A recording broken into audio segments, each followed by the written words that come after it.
या free webinar मध्ये तुम्हा सर्व जणांचं सहर्ष स्वागत। विद्यार्थी मित्रांनो, रॉयल अकॅडमी मार्फत जे काही सेशन फ्री डेमो लेक्चरचे या ठिकाणी चालू आहेत, त्या सेशन मध्ये तुम्हा सर्व जणांचं सहर्ष स्वागत।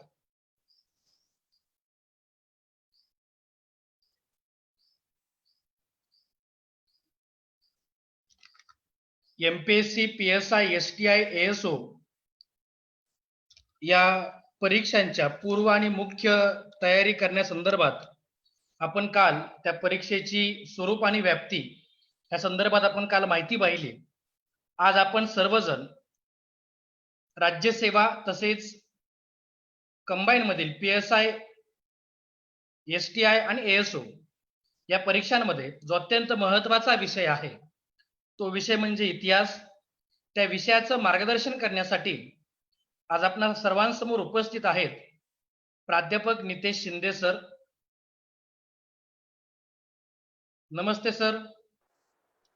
नमस्ते सगळ्यांचं द रॉयल अकॅडमीच्या या फ्री वेबिनार मध्ये स्वागत आहे। सर्व विद्यार्थी जॉईन झालेले असतील तर आपण जरा थोड्याशा सूचना आहेत। सरांचं एक पूर्ण सेशन लेक्चर आउट होईल, त्यानंतर तुमचे जे काही प्रश्न असतील, जे विद्यार्थी झूम आयडी वरून लेक्चर पाहतायत तर लेक्चरच्या शेवटी तुम्ही ते मेसेज करून कळवू शकता। अन्यथा आपण शेवटचे तुम्हाला 15 मिनिटं प्राध्यापक नितेश शिंदे सर तुमच्याशी थेट संवाद साधतील। ओके, सो लेक्चर मध्येच कोणी ब्रेक करणार नाही, महत्वपूर्ण सेशन आहे, याची सर्वांनी काळजी घ्या। Okay, now over to you sir, continue. Okay sir, आवाज ऑडिबल आहे ना व्यवस्थित? Yes yes yes. ओके, चला सगळ्यांचं पुनश्च स्वागत। कालपासून आपल्या या सेशनला सुरुवात झालेली आहे। प्राध्यापक पडळकर सरांनी काल तुम्हाला नेमकं स्ट्रॅटेजी कशी असावी एमपीएससीच्या क्षेत्रामध्ये, जे नवखे विद्यार्थी आहेत त्यांनी काय केलं पाहिजे आणि कुठल्या गोष्टींकडे फोकस केलं पाहिजे याची जवळजवळ सगळी माहिती तुमच्यापर्यंत पोहोचवलेली आहे। तर आज आपण जास्त वेळ न घालवता त्या प्रत्येक विषयाचं ॲनालिसिस कसं करायचं त्याच्या संदर्भात हे पुढचे काही दिवस तुमच्यापर्यंत आम्ही पोहोचणार आहोत। तर आजच्या दिवशी आज आपल्या पुढे विषय आहे तो म्हणजे इतिहास। तर इतिहास या विषयी आपण आज बघणार आहोत। इतिहास हा नेमका विषय पूर्व परीक्षेला कसा आहे, राज्यसेवेला आणि तसेच मुख्य परीक्षेला कसा आहे, तसेच कंबाईन म्हणजे PSI, STI असिस्टंट या परीक्षेमध्ये सुद्धा तो पूर्व परीक्षेला किती मार्क्स पर्यंत येतो, त्याचा सिलेबस काय आहे आणि मुख्य परीक्षेला तो किती मार्क्स पर्यंत येतो त्याचा सिलेबस काय आहे। म्हणजे थोडक्यात काय की आपल्याला इतिहास या विषयी आज एक ओव्हरव्ह्यू घ्यायचा आहे। म्हणजे आज तुम्ही इथं या माइंडसेटनं आलेला असावा की इतिहास हा सब्जेक्ट आपल्याला कुठपर्यंत अभ्यासायचा आहे, म्हणजे त्याचं नेमकं व्याप्ती किती आहे आणि त्या व्याप्तीनुसार आपल्याला काय स्ट्रॅटेजी आखायची, ह्या गोष्टी आज आपण या 2 तासामध्ये बघणार आहोत। तर इतिहास हा विषय एमपीएससी मध्ये विद्यार्थ्यांचा, बऱ्याचशा विद्यार्थ्यांचा हा आवडता विषय असतो, परंतु आवड आणि मार्क्स या दोन्ही डिफरंट गोष्टी असतात। इतिहास हा विषय जरी आवडता असला तरी त्याच्यामध्ये मार्क्स मिळवणं हे तेवढं सोपं नाहीये। त्याच्यासाठी तुम्हाला एक प्लॅनिंग आखावी लागते आणि त्या प्लॅनिंगनं जर तुम्ही गेला तर 100% तुम्हाला इतिहास या विषयामध्ये यश मिळेल आणि तेच कसं साध्य करायचं हे आज आपण शिकणार आहोत। ओके, तर वेळ न वाया घालवता सगळे विद्यार्थी आले असतील, आपण आज इतिहासा विषयाची स्ट्रॅटेजी बघणार आहोत। तर काही सूचना आहेत, विद्यार्थ्यांनी एक पेज आणि पेन घेऊन बसलं तरी चालेल, कारण काही असे पॉईंट मी तुमच्यापर्यंत पोहोचवणार आहे की जे तुम्हाला खूप सर्च करायला लागलं असतं त्याच्यासाठी, तर ते तुम्ही नोट डाऊन करून घ्या किंवा तुम्ही स्क्रीनशॉट त्याचा घेऊ शकता किंवा आपल्या द रॉयल अकॅडमीच्या फेसबुक पेजवरती हे रिपीट लेक्चर तुम्ही त्यावेळेस बघू शकता। परंतु जे काही मुद्दे मला अधोरेखित करायचे ते मुद्दे 100% तुमच्यापर्यंत पोहोचायला हवेत अशी माझी अपेक्षा आहे। ते मुद्दे तुम्ही नीट जर नोट डाऊन करून घेतले तर तुम्हाला 100% त्याचा पुढच्या येणाऱ्या प्रवासामध्ये फायदा होईल। ओके, तर सुरुवात करूयात आज आपल्या लेक्चरमध्ये। आपला जो विषय आहे तो आहे इतिहास। तर जे काही स्लाइड्स मी तुमच्यापर्यंत पोहोचवणार आहोत त्या स्लाइड्स व्यवस्थित तुम्ही वाचायच्या, जेणेकरून जो काही डाऊट असेल तुमच्या मनामध्ये तो क्लिअर होईल आणि तरी पण अजून काही डाऊट तुमच्या मनामध्ये राहिले तर ते आपण शेवटच्या सेशनमध्ये क्लिअर करूयात। ओके, तर सगळ्यांच्या स्क्रीनवरती पीपीटी प्रेझेंट झाली असेल. ओके, आजचा जो आपला राज्यसेवा पूर्व परीक्षा तसेच महाराष्ट्र राज्य गट ब परीक्षा, यालाच आपण कंबाईन एक्झाम म्हणतो. यामध्ये नेमकं इतिहास या विषयाची स्ट्रॅटेजी कशी असली पाहिजे आणि इतिहास हा विषय नेमका कसा अभ्यासला पाहिजे यासाठी आपण बघणार आहोत. माझं नाव नितेश हनुमंत शिंदे, बीटेक मेकॅनिकल माझं कंप्लीट आहे आणि गेले 3 वर्ष मी या क्षेत्रामध्ये टीचिंग क्षेत्रामध्ये स्पर्धा परीक्षेतील विद्यार्थ्यांना मार्गदर्शन करतो. ओके, चला तर सुरुवात करूयात आज आपल्या लेक्चरला. बघा, इतिहास जो विषय आहे तो एक विद्यार्थ्यांसाठी सूचना आहे की आपण फक्त हेडफोन आणि स्क्रीन एवढेच बघायचे. कुणीही स्क्रीनला हात लावायचा नाही. जे झूम आयडी वरून जे विद्यार्थी बघतायत, कुणीही पेनला हात लावू नका. कुणीही इथं हायलाईट करायचा प्रयत्न करू नका किंवा कुठेही नोट डाऊन प्रयत्न करू नका. जे काय एमपी मुद्दे असतील ते मी इथं हायलाईट करणार आहे. कुणीही पेन किंवा हायलायटरला हात लावू नका आणि इथं काही नोट डाऊन करायचा प्रयत्न करू नका. मी ते सांगतो. चला, इतिहास जो आजचा विषय आहे, तर इतिहास हा विषय आज आपल्याला 2 टप्प्यामध्ये बघायचा आहे. तर एक पहिला टप्पा म्हणजे राज्यसेवा परीक्षा, ओके, पूर्व परीक्षा तसेच मुख्य परीक्षा. आणि गट ब ज्याला आपण कंबाईन एक्झाम म्हणतो. कंबाईन म्हणजे काय, तर बऱ्याचशा विद्यार्थ्यांना मागे एकदा लेक्चरमध्ये पूर्ण लेक्चर झाला आणि विद्यार्थी म्हणले की सर कंबाईनचा अर्थ काय असतो म्हणतात. काल पडळकर सरांनी तुम्हाला सांगितलंच असेल की कंबाईन म्हणजे काय. आणि परत एक सांगतो, कंबाईन याचा अर्थ असतो, कंबाईन म्हणजे काय, कॉम्बिनेशन. ओके, एकत्रीकरण. कुठल्या परीक्षांचं, तर PSI, STI आणि असिस्टंट सेक्शन ऑफिसर ASO या 3 परीक्षा आपल्या महाराष्ट्र राज्य लोकसेवा आयोगामार्फत एकत्रित घेतल्या जातात. त्याला कंबाईन एक्झाम असं म्हणतात. ओके, आणि राज्यसेवा परीक्षा म्हणजे त्याला स्टेट सर्व्हिस म्हणतात. या दोन्ही परीक्षेमध्ये नेमकी इतिहासाची स्ट्रॅटेजी काय असली पाहिजे याचा अभ्यास आपल्याला डिटेलमध्ये करायचा आहे. ओके, आजचं लेक्चर आपल्याला 2 टप्प्यामध्ये विभागायचं आहे. पहिला टप्पा असणार आहे, आपण बघणार आहे राज्यसेवा परीक्षेच्या माध्यमातून इतिहास, आणि दुसरा टप्पा आपण बघणार आहे की कंबाईनच्या परीक्षेच्या माध्यमातून इतिहास. ओके, तर तुम्ही म्हणताल सर मग या 2च एक्झाम असतात ते MPSC मध्ये. तर मेजरली किंवा जिथं मोस्ट ऑफ द स्टुडंट ज्याचा अप्रोच करतात किंवा ज्याला फॉलो करतात, ह्या 2च एक्झाम आहेत. तर राज्यसेवा पूर्व परीक्षा आणि ही गट ब परीक्षा. तर गट ब परीक्षेच्या सिलेबसनं तुम्ही MPSCच्या अजून परीक्षा देऊ शकता, म्हणजे ज्याचा अभ्यास सेमच आहे, ज्याच्यामध्ये तुम्हाला गट ब, ओके, ज्याच्यामध्ये एक्साईजची परीक्षा पण आहे, लिपिकची आहे, सिलेबस तर सेमच आहे जवळजवळ. त्याच्यानंतर तुमची वनसेवा असेल, वनसेवेमध्ये सुद्धा. ओके, तर या ज्या एक्झाम आहेत त्याच्यानंतर assistant AMVI assistant motor vehicle inspector, या सगळ्या परीक्षा आहेत त्या गट ब च्या धर्तीवरती आहेत. कळालं, म्हणजे याचा अभ्यास केल्यानंतर तुम्हाला या राहिलेल्या परीक्षांसाठी वेगळा अप्रोच ठेवायला लागणार नाही इतिहास विषयासाठी. फक्त राज्यसेवेसाठी काही वेगळ्या गोष्टी करायला लागणार आहेत, प्रीसाठी आणि मुख्यसाठी, ते आपण बघूया. ओके, तो आजचं लेक्चर हे आपलं 2 या भागामध्ये आपण विभागणार. चला, तर सुरुवात करूयात. पुढची गोष्ट की नेमकं गुण कसे असतात, म्हणजे इतिहास या विषयाचे गुण किती आहेत. तर स्पर्धा परीक्षेला आपण ज्यावेळेस अभ्यासाला उतरतो, प्रत्येक विषय ज्यावेळेस आपण अभ्यासाला घेतो, त्यावेळेस तो विषय किती मार्काला हे महत्व खूप अधोरेखित करायचं असतं सुरुवातीला. कारण का, की आपण आपलं 2-3 महिने देतो आणि नंतर कळतं की हा विषय फक्त 5च मार्काला आहे, नंतर कळतं हा विषय फक्त 10च मार्काला आहे. कळलं, त्याच्यामुळे पहिली गोष्ट खूप महत्वाची आहे की विषयाचा आवाका किंवा विषयाचं वेटेज किती आहे प्रत्येक परीक्षेमध्ये. कळलं, विद्यार्थी मित्रांनो, सुरुवातीचा जो फेज असते ना तुमच्या या स्पर्धा परीक्षेच्या क्षेत्रातली, ती फेज तुम्ही या टेक्निकली गोष्टी कव्हर करण्यासाठी खूप त्याच्यासाठी योगदान द्या किंवा ते करा. कारण का, की जर तुम्ही एकदा भरकटला की त्या ओरिजिनल ट्रॅक वरती येईपर्यंत खूप सारा वेळ, पैसा या दोन्ही गोष्टी वाया गेलेल्या असतात. त्याच्यामुळं इतिहास हा विषय नेमका पडतो किती मार्काला आणि त्याला महत्व किती आहे हे पहिल्यांदा आपण अभ्यासाच्या आधी कुठलाही विषय घ्या तुम्ही, सुरुवातीला तुम्हाला याच गोष्टी बघितल्या पाहिजेत की कुठला विषय किती मार्क्सला. ओके, चला आपण राज्यसेवा परीक्षा बघत होतो. याच्यामध्ये इतिहास हा विषय पूर्व परीक्षेला 15 ते 20 मार्काला आहे, म्हणजे तो फ्लक्च्युएट होतो. तर कधी 15 मार्काला पडतो, कधी 16, कधी 18, कधी 20 अशा मार्काला पडतो. म्हणजे फिक्स असं पूर्व परीक्षेमध्ये इतिहासाचं मार्किंग नाहीये, पण 15 ते 20 या मार्कादरम्यान तो पडतो. फक्त एकदा 2016 साली तो 24 मार्काला पडला होता, तो एवढाच एक अपवाद. बाकी जर तुम्ही सगळं इयर्स 5-6 इयर्सचा विचार करायला गेला तर तो अराउंड 15 ते 20 मार्क्सला पडतो पूर्व परीक्षेला. ओके, चला नेक्स्ट, मुख्य परीक्षा. मुख्य परीक्षेमध्ये जवळजवळ 60 ते 70 मार्क्सला हा इतिहास विषय तुमच्या पुढे आहे. ओके, आता 60 ते 70 मार्क्स पूर्व मुख्य परीक्षेमध्ये, काल सरांनी सांगितलं असेल की मुख्य परीक्षेचा जो 4 पेपर असतात राज्यसेवेचे, त्याला आपण सामान्य अध्ययन, 1, 2, 3, 4 आणि इंग्लिश आणि मराठी ते सोडून हे जे GS 1, 2, 3, 4 असतात त्याच्यामध्ये GS 1 मध्ये आपला इतिहास हा विषय मोडतो आणि ज्याच्यामध्ये 60 ते 70 मार्काला इतिहासाचा वेटेज आहे. ओके, म्हणजे राज्यसेवा परीक्षेमध्ये पूर्व परीक्षेत 15 ते 20 आणि मुख्य परीक्षेत 60 ते 70 या मार्क्सनुसार हा इतिहास विषय येतो. आलं लक्षात. आता आपण गट ब बघूयात. कंबाईन परीक्षेमध्ये पूर्व परीक्षेला फिक्स 15 मार्काला पडतो. त्याला फिक्स आहे इथं कंबाईनच्या एक्झामचं एक वैशिष्ट्य आहे की पूर्व परीक्षेचं पण आणि मुख्य परीक्षेचं ते दोन्ही पूर्व परीक्षा आणि मुख्य परीक्षेमध्ये दोन्ही परीक्षेमध्ये इतिहासाचं वेटेज हे सेम आहे. ते कधीच बदलत नाही. म्हणजे पूर्व परीक्षेला इतिहास हा 15च मार्काला पडतो, तो 14 किंवा 16 मार्काला पडत नाही आणि मुख्य परीक्षेला तो 10च मार्काला पडतो. आलं लक्षात. म्हणजे आता तुमच्या लक्षात आलं असेल गोष्ट की इतिहास या विषयाला आपण किती महत्व दिलं पाहिजे. ते महत्व खूप आहे. काल स्पर्धा परीक्षेचा जर विचार करायला गेलं तर इतिहास या विषयाचं महत्व खूप आहे.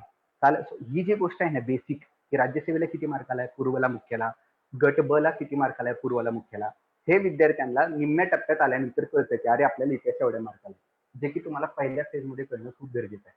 काल राज्यसेवा आणि गट ब या दोन्हीचा जो आपण आज अभ्यास करणार आहोत त्यात आता सुरुवात करूयात आपण की राज्यसेवा परीक्षेच्या बाबतीमध्ये इतिहासाची स्ट्रॅटेजी काय असावी.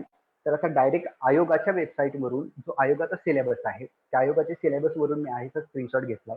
आयोगानं हा जो सिलेबस आहे तो इंग्लिश मधून दिला. इंग्लिशचं काही जास्त भाव करायचे कारण नाही, कारण आता काळाची गरज बनली आहे तुम्हाला सगळ्यांना माहिती. बघा, तर तो स्टेट सर्व्हिस प्रिलिमिनरी एक्झाम म्हणजे काय की राज्यसेवा परीक्षेमध्ये हा जो पेपर 1 आणि पेपर 2 दोन असतात.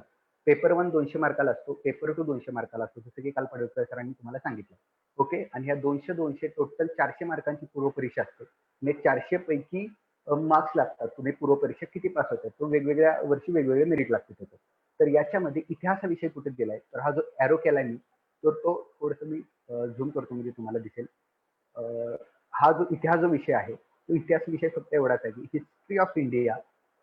ओके, जस्ट मी ओके, हा इतिहास विषय जो आहे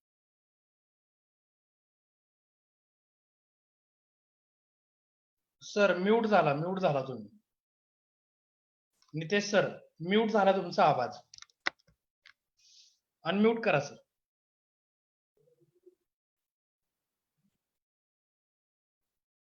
Nitesh sir, hello Nitesh sir, आवाज येतोय? तुमच्याकडून म्यूट झालेला आहे तुमचा.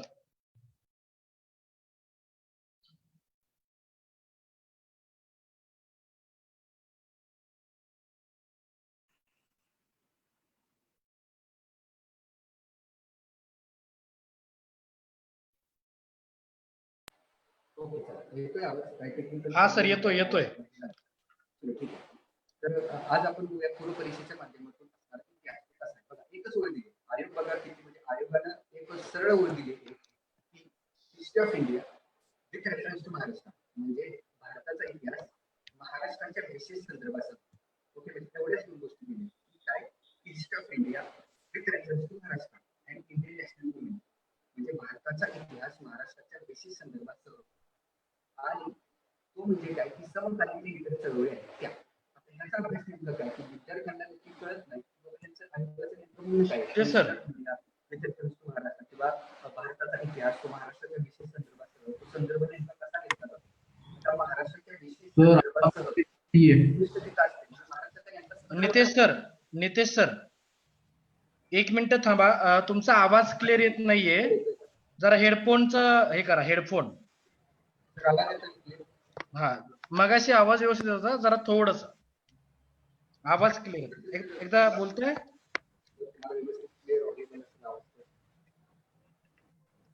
हॅलो. तर या पूर्व परीक्षेमध्ये history of India with reference to Maharashtra एवढीच गोष्ट दिली. मग ही गोष्ट नेमकी काय? ओके, म्हणजे नेमके प्रश्न कसे पडतात ते आपण बघूया.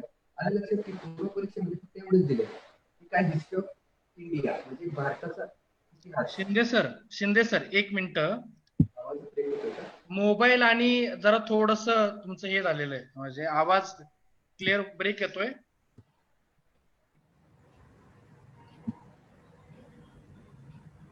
शिंदे सर, आवाज येतोय?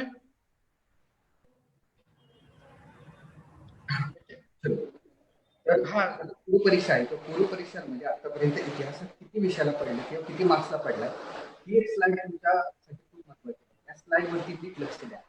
राज्यसेवा पूर्व परीक्षेमध्ये इतिहास किती मार्क्सला आलेला आहे हे या स्लाइड मध्ये आपण व्यवस्थित दिले. तर या स्लाइडचं महत्व लक्षात घ्या. हा मी रिपीट करतो.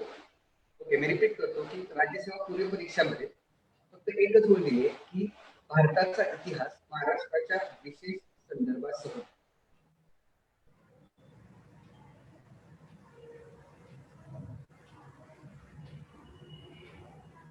Shinde sir, hello Shinde sir, hello sir, जरा थोडस काय करा, चेक करून बघायला सांगा सर. हा सर तेच केलं. नितेश शिंदे सर, हा येतोय का सर? आवाज येतोय का? हा आता व्यवस्थित येतोय, हेच राहू देत फक्त. ओके सर, आवाज येतोय? थोडस रिपीट करा जरा, काही विद्यार्थ्यांची मागणी रिपीट हो, करा. आता आवाज व्यवस्थित येतोय का? हा आता ओके येतोय, कंटिन्यू. ठीक आहे, मी रिपीट करतो, नाही का? ओके. राज्यसेवा पूर्व परीक्षेमध्ये फक्त एकच ओळ आहे की history of India with special reference of Maharashtra. म्हणजे भारताचा इतिहास महाराष्ट्राच्या विदेश संदर्भासह आणि इंडियन नॅशनल मुवमेंट, भारताच्या राष्ट्रीय चळवळी, एवढा एकच ओळ दिली आहे. म्हणजे ओळीचा नेमका अर्थ काढणं आपल्याला गरजेचं असतं. ओके, की या ओळीचा नेमका अर्थ काय, तो अर्थ आपण या स्लाइड मध्ये बघणार आहोत. ओके, राज्यसेवा पूर्व परीक्षेमध्ये या एका ओळीचा अर्थ नेमका काय आहे तो आपण आता या स्लाइड मध्ये बघूया. तर राज्यसेवा पूर्व परीक्षेमध्ये इतिहास जो विषय आहे, तो इतिहास विषय मी मगाशी सांगितलं तुम्हाला की 15 ते 20 मार्क्स मध्ये तो व्हॅरी होत असतो. मग तो कसा व्हॅरी होतोय बघा. 13ला तो 16 मार्काला पडला, 14ला 17ला 17 मार्क्सला पडला, 15ला 20, असं तो व्हॅरी होतो. मग त्याच्यामध्ये कुठला टॉपिक किती मार्क्सला आलाय याचं पण अनालिसिस इथं आहे की प्राचीन भारताचा इतिहास आहे, मध्ययुगीन आहे. ओके, त्याच्यानंतर ब्रिटिश सत्तेची स्थापना, 1857चा उठाव, काँग्रेसची स्थापना, गांधी युग, स्वातंत्र्य लढ्यातील महत्वाच्या व्यक्तींची भूमिका आणि महाराष्ट्राचा इतिहास. म्हणजे जी ओळ आयोगाने दिली आहे की महाराष्ट्राच्या विशेष संदर्भासह, तो महाराष्ट्राचा विशेष संदर्भ नेमका पूर्व परीक्षेला किती मार्काला येतोय हे विद्यार्थ्यांना समजत नाही. ते तुम्ही पहिल्या स्टेजमध्ये समजून घ्या की किती. बऱ्याचशा विद्यार्थ्यांची एक अशी ओरड असते की सर मग महाराष्ट्राचा इतिहास किती मार्क्सला येतो. तर इथं तुम्ही लक्षात घ्या, तो अराउंड 4 ते 5 मार्क्स मध्ये तो व्हॅरी होतो. ओके, म्हणजे 15 ते 20 मार्क मध्ये 5 मार्कच्या अराउंड मध्ये महाराष्ट्राचा इतिहास 100% येतोच येतो. तर ही जी स्ट्रॅटेजी आहे ना, हे जी स्लाइड, हे तुम्ही नीट लक्षात घ्या. मग आता याच्यामध्ये कुठले कुठले मुद्दे आहेत, ते शिकायचे कसे, मग प्राचीन भारताचा इतिहास कुठून अभ्यास करायचा, मध्ययुगीन भारताचा इतिहास कसा अभ्यासायचा, मग ब्रिटिश सत्तेची स्थापना, या गोष्टी आपण पुढच्या स्लाइडमध्ये तुम्हाला विथ डिटेल सांगणार आहोत. फक्त एक गोष्ट लक्षात घ्या की याचं वेटेज किती आहे पूर्व परीक्षेमध्ये 15 ते 20 मार्क्स मध्ये. मग हा नेमका 15 ते 20 मार्क्सचा जो सिलेबस आहे तो नेमका व्हॅरी कुठं होतोय, तर तो ह्या अराउंड 8 पॉईंट मध्ये व्हॅरी होतोय. जे पॉईंट तुम्हाला करणं कंपल्सरी आहे, मस्ट आहे. ओके, तर ही जी स्ट्रॅटेजी आहे पूर्व परीक्षेच्या संदर्भातली, ती मी तुम्हाला सांगितली. मग पूर्व संदर्भ ग्रंथ कुठले वापरायचे, पुस्तकं कुठली वापरायची, हे आपण नंतर बघणारच आहोत. ओके, चला. तर पूर्व परीक्षेला कळालं 15 ते 20 मार्क्सला हे जे महत्वाचे टॉपिक आहेत त्याच्यावरती रिपीट प्रश्न होतात. आता एक मेन मुद्दा आहे याच्यामध्ये की ज्यावेळेस आपण पूर्व परीक्षेचा अभ्यास करायला घेतो त्यावेळेस जे वेटेज असतं प्रत्येक पॉइंटचं, म्हणजे जे चारही ऑप्शन असतात ते व्यवस्थित अनालिसिस, म्हणजे त्याला एलिमिनेशन मेथड म्हणतो आपण, ते वापरणं गरजेचं असतं. आणि इतिहासामध्ये आयोग काय करतं की बऱ्याचदा इतिहासाचे प्रश्न जे आहेत ते आहे असे रिपीट झालेले आहेत. मग ते कसे रिपीट होतात काय ते आपण पुढे बघणार आहोत. तर पूर्व परीक्षेच्या संदर्भातलं हे जे आहे नॉलेज तुम्हाला असणं गरजेचं आहे. तुम्ही आज इथं एखादा टॉपिक, म्हणजे इथं काय मी तुम्हाला 1857चा उठाव सांगणार नाहीये किंवा इथं तुम्हाला कुठल्या गोष्टी आज एखादा टॉपिक मुद्दा शिकवणार नाहीये. तर नेमकी स्ट्रॅटेजी कशी असली पाहिजे ही गोष्ट आज आपल्याला शिकायची. ओके, आता राज्यसेवाची मुख्य परीक्षा आहे, याच्यामध्ये जो इतिहास आहे तो 60 ते 70 मार्कला होतो, जो की GS1 सामान्य अध्ययन 1 किंवा सामान्य अध्ययन 1 या पहिल्या पेपरमध्ये त्या इतिहासाचा समावेश होतो. आता बघा, आहे असा आयोगाचा सिलेबस मी इथं तुमच्या पुढे आणलेला आहे. एक गोष्ट विद्यार्थी मित्रांनो इथे लक्षात घ्या की ज्यावेळेस विद्यार्थी हे राज्यसेवा मुख्य परीक्षेला येतात त्यावेळेस त्यांना कळतं की राज्यसेवा मुख्य परीक्षेचा सिलेबस काय आहे. तर राज्यसेवा मुख्य परीक्षेमध्ये इतिहास काय आहे, पॉईंट नंबर 1.1 ते पॉईंट नंबर 1.9 पर्यंत प्रत्येक पॉइंट मध्ये काय दिलंय हे तुमचं तोंडपाठ असणं गरजेचं असतं. तर आणि तरच तुम्ही राज्यसेवेची मुख्य परीक्षा पास होऊ शकता. ओके, कारण का की इतक्या सगळ्या मुलांमधून एवढीशी म्हणजे 0.1% जो सक्सेस रेशो असतो एमपीएससी मध्ये तो उगाच नसतो किंवा तीच मुलं सक्सेस यासाठीच होतात की त्यांचा सिलेबस हा तोंडपाठ असतो. पॉईंट नंबर 1.1 ते 1.9 मध्ये काय काय गोष्टी आहेत राज्यसेवा मुख्य परीक्षेमध्ये त्या तुम्हाला माहित असणं गरजेचं आहे. आता आधुनिक पहिला पॉईंट जर आपण बघितला आधुनिक भारताचा इतिहास बघा. पॉईंट नंबर 1 आधुनिक भारताचा इतिहास. थोडं थोडं मी तुम्हाला याचं इंट्रोडक्शन देणार आहे जेणेकरून तुम्हाला त्याचा फायदा होईल अभ्यास करत असताना. आधुनिक भारताचा विशेषतः महाराष्ट्राचा इतिहास या पॉईंटमध्ये आधुनिक गोष्टी चालू होतात. म्हणजे काय की पूर्व परीक्षेला जो आधुनिक भारताचा इतिहास आहे फक्त सॉरी मुख्य परीक्षेला पूर्व परीक्षेला मध्ययुगीन पण होता आणि प्राचीन पण होता पण मुख्य परीक्षेला आधुनिक भारताचाच इतिहास आहे. मग त्याच्यामध्ये आधुनिक शिक्षणाची ओळख असेल, वृत्तपत्र कधी आणली, कुठल्या वृत्तपत्रानं कुठली जागृती केली, ते वृत्तपत्र कुठलं होतं, त्याच्यानंतर रेल्वे टपाल या ज्या गोष्टी आहेत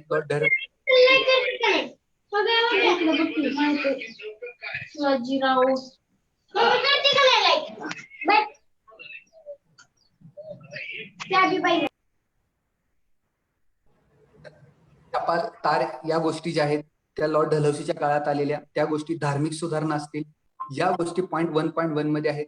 त्याच्यानंतर पॉईंट 1.2 ब्रिटिश सत्तेची स्थापना, ब्रिटिश नेमके भारतात आले कसे, व्यापारासाठी आले होते, मग त्यांनी राजकीय सूत्र कशी हातामध्ये घेतली या गोष्टी पॉईंट 1.2 मध्ये आहेत. म्हणजे या सगळ्या गोष्टी 1857च्या उठावाच्या पर्यंतच्या आहेत. त्याच्यानंतर सामाजिक सांस्कृतिक बदल असतील आलं लक्षात. त्याच्यामध्ये ख्रिश्चन मिशनरी म्हणजे काय बघा की नुसतं व्यापारासाठी बघा इंग्रज जे आले होते ते आले व्यापारासाठी, त्याच्यानंतर राज्यकर्ते झाले म्हणतो आपण तर एवढ्यावरच ते थांबले का तर नाही, तर त्यांनी धर्मप्रसार पण केला. म्हणजे मुख्य परीक्षेमध्ये त्याचा आहे असा मुद्दा आहे. इंग्रजी शिक्षण मुद्रालय असेल त्याच्यामध्ये इंग्रजी शिक्षणासाठी मेकॉलेची भूमिका असेल, त्याच्यानंतर वेगवेगळे सायलर आयोग, हंटर वुड्सचा अहवाल जो आहे शिक्षणात या सगळ्या गोष्टी आहे अशा याच्यात दिल्या आहेत आणि इथूनच प्रश्न येतात. काल एकूण एक पॉईंट इतिहासाचा ज्यावेळेस आपण करतो त्यावेळेस आपल्याला चांगली गुण मिळतात इतिहासाच्या मुख्य परीक्षेला पण आपला मुळात मुद्दा काय असतो की सिलेबसच्या आपण आसपास पण गेलेला असतो. मुख्य परीक्षेला गेल्यावर जर मुख्य परीक्षेचा सिलेबस आपण बघत असेल तर 100% आपण कुठल्या तरी वेगळ्या दिशेने जातोय एवढं नक्की. आलं लक्षात. म्हणजे सामाजिक सांस्कृतिक बदल याच्यामध्ये वेगवेगळे धर्म असतील, ब्राह्मो समाज, प्रार्थना समाज, सत्यशोधक समाज, आर्य समाज, म्हणजे जी स्वातंत्र्याची चळवळ भारतामध्ये उभी राहिली त्या चळवळी मागे समाजकार्य कसं केलं गेलं आणि प्रत्येक समाजाने कसं मत मांडलं याच्यावरती आयोग प्रश्न विचारतात. सामाजिक आणि आर्थिक जागृती.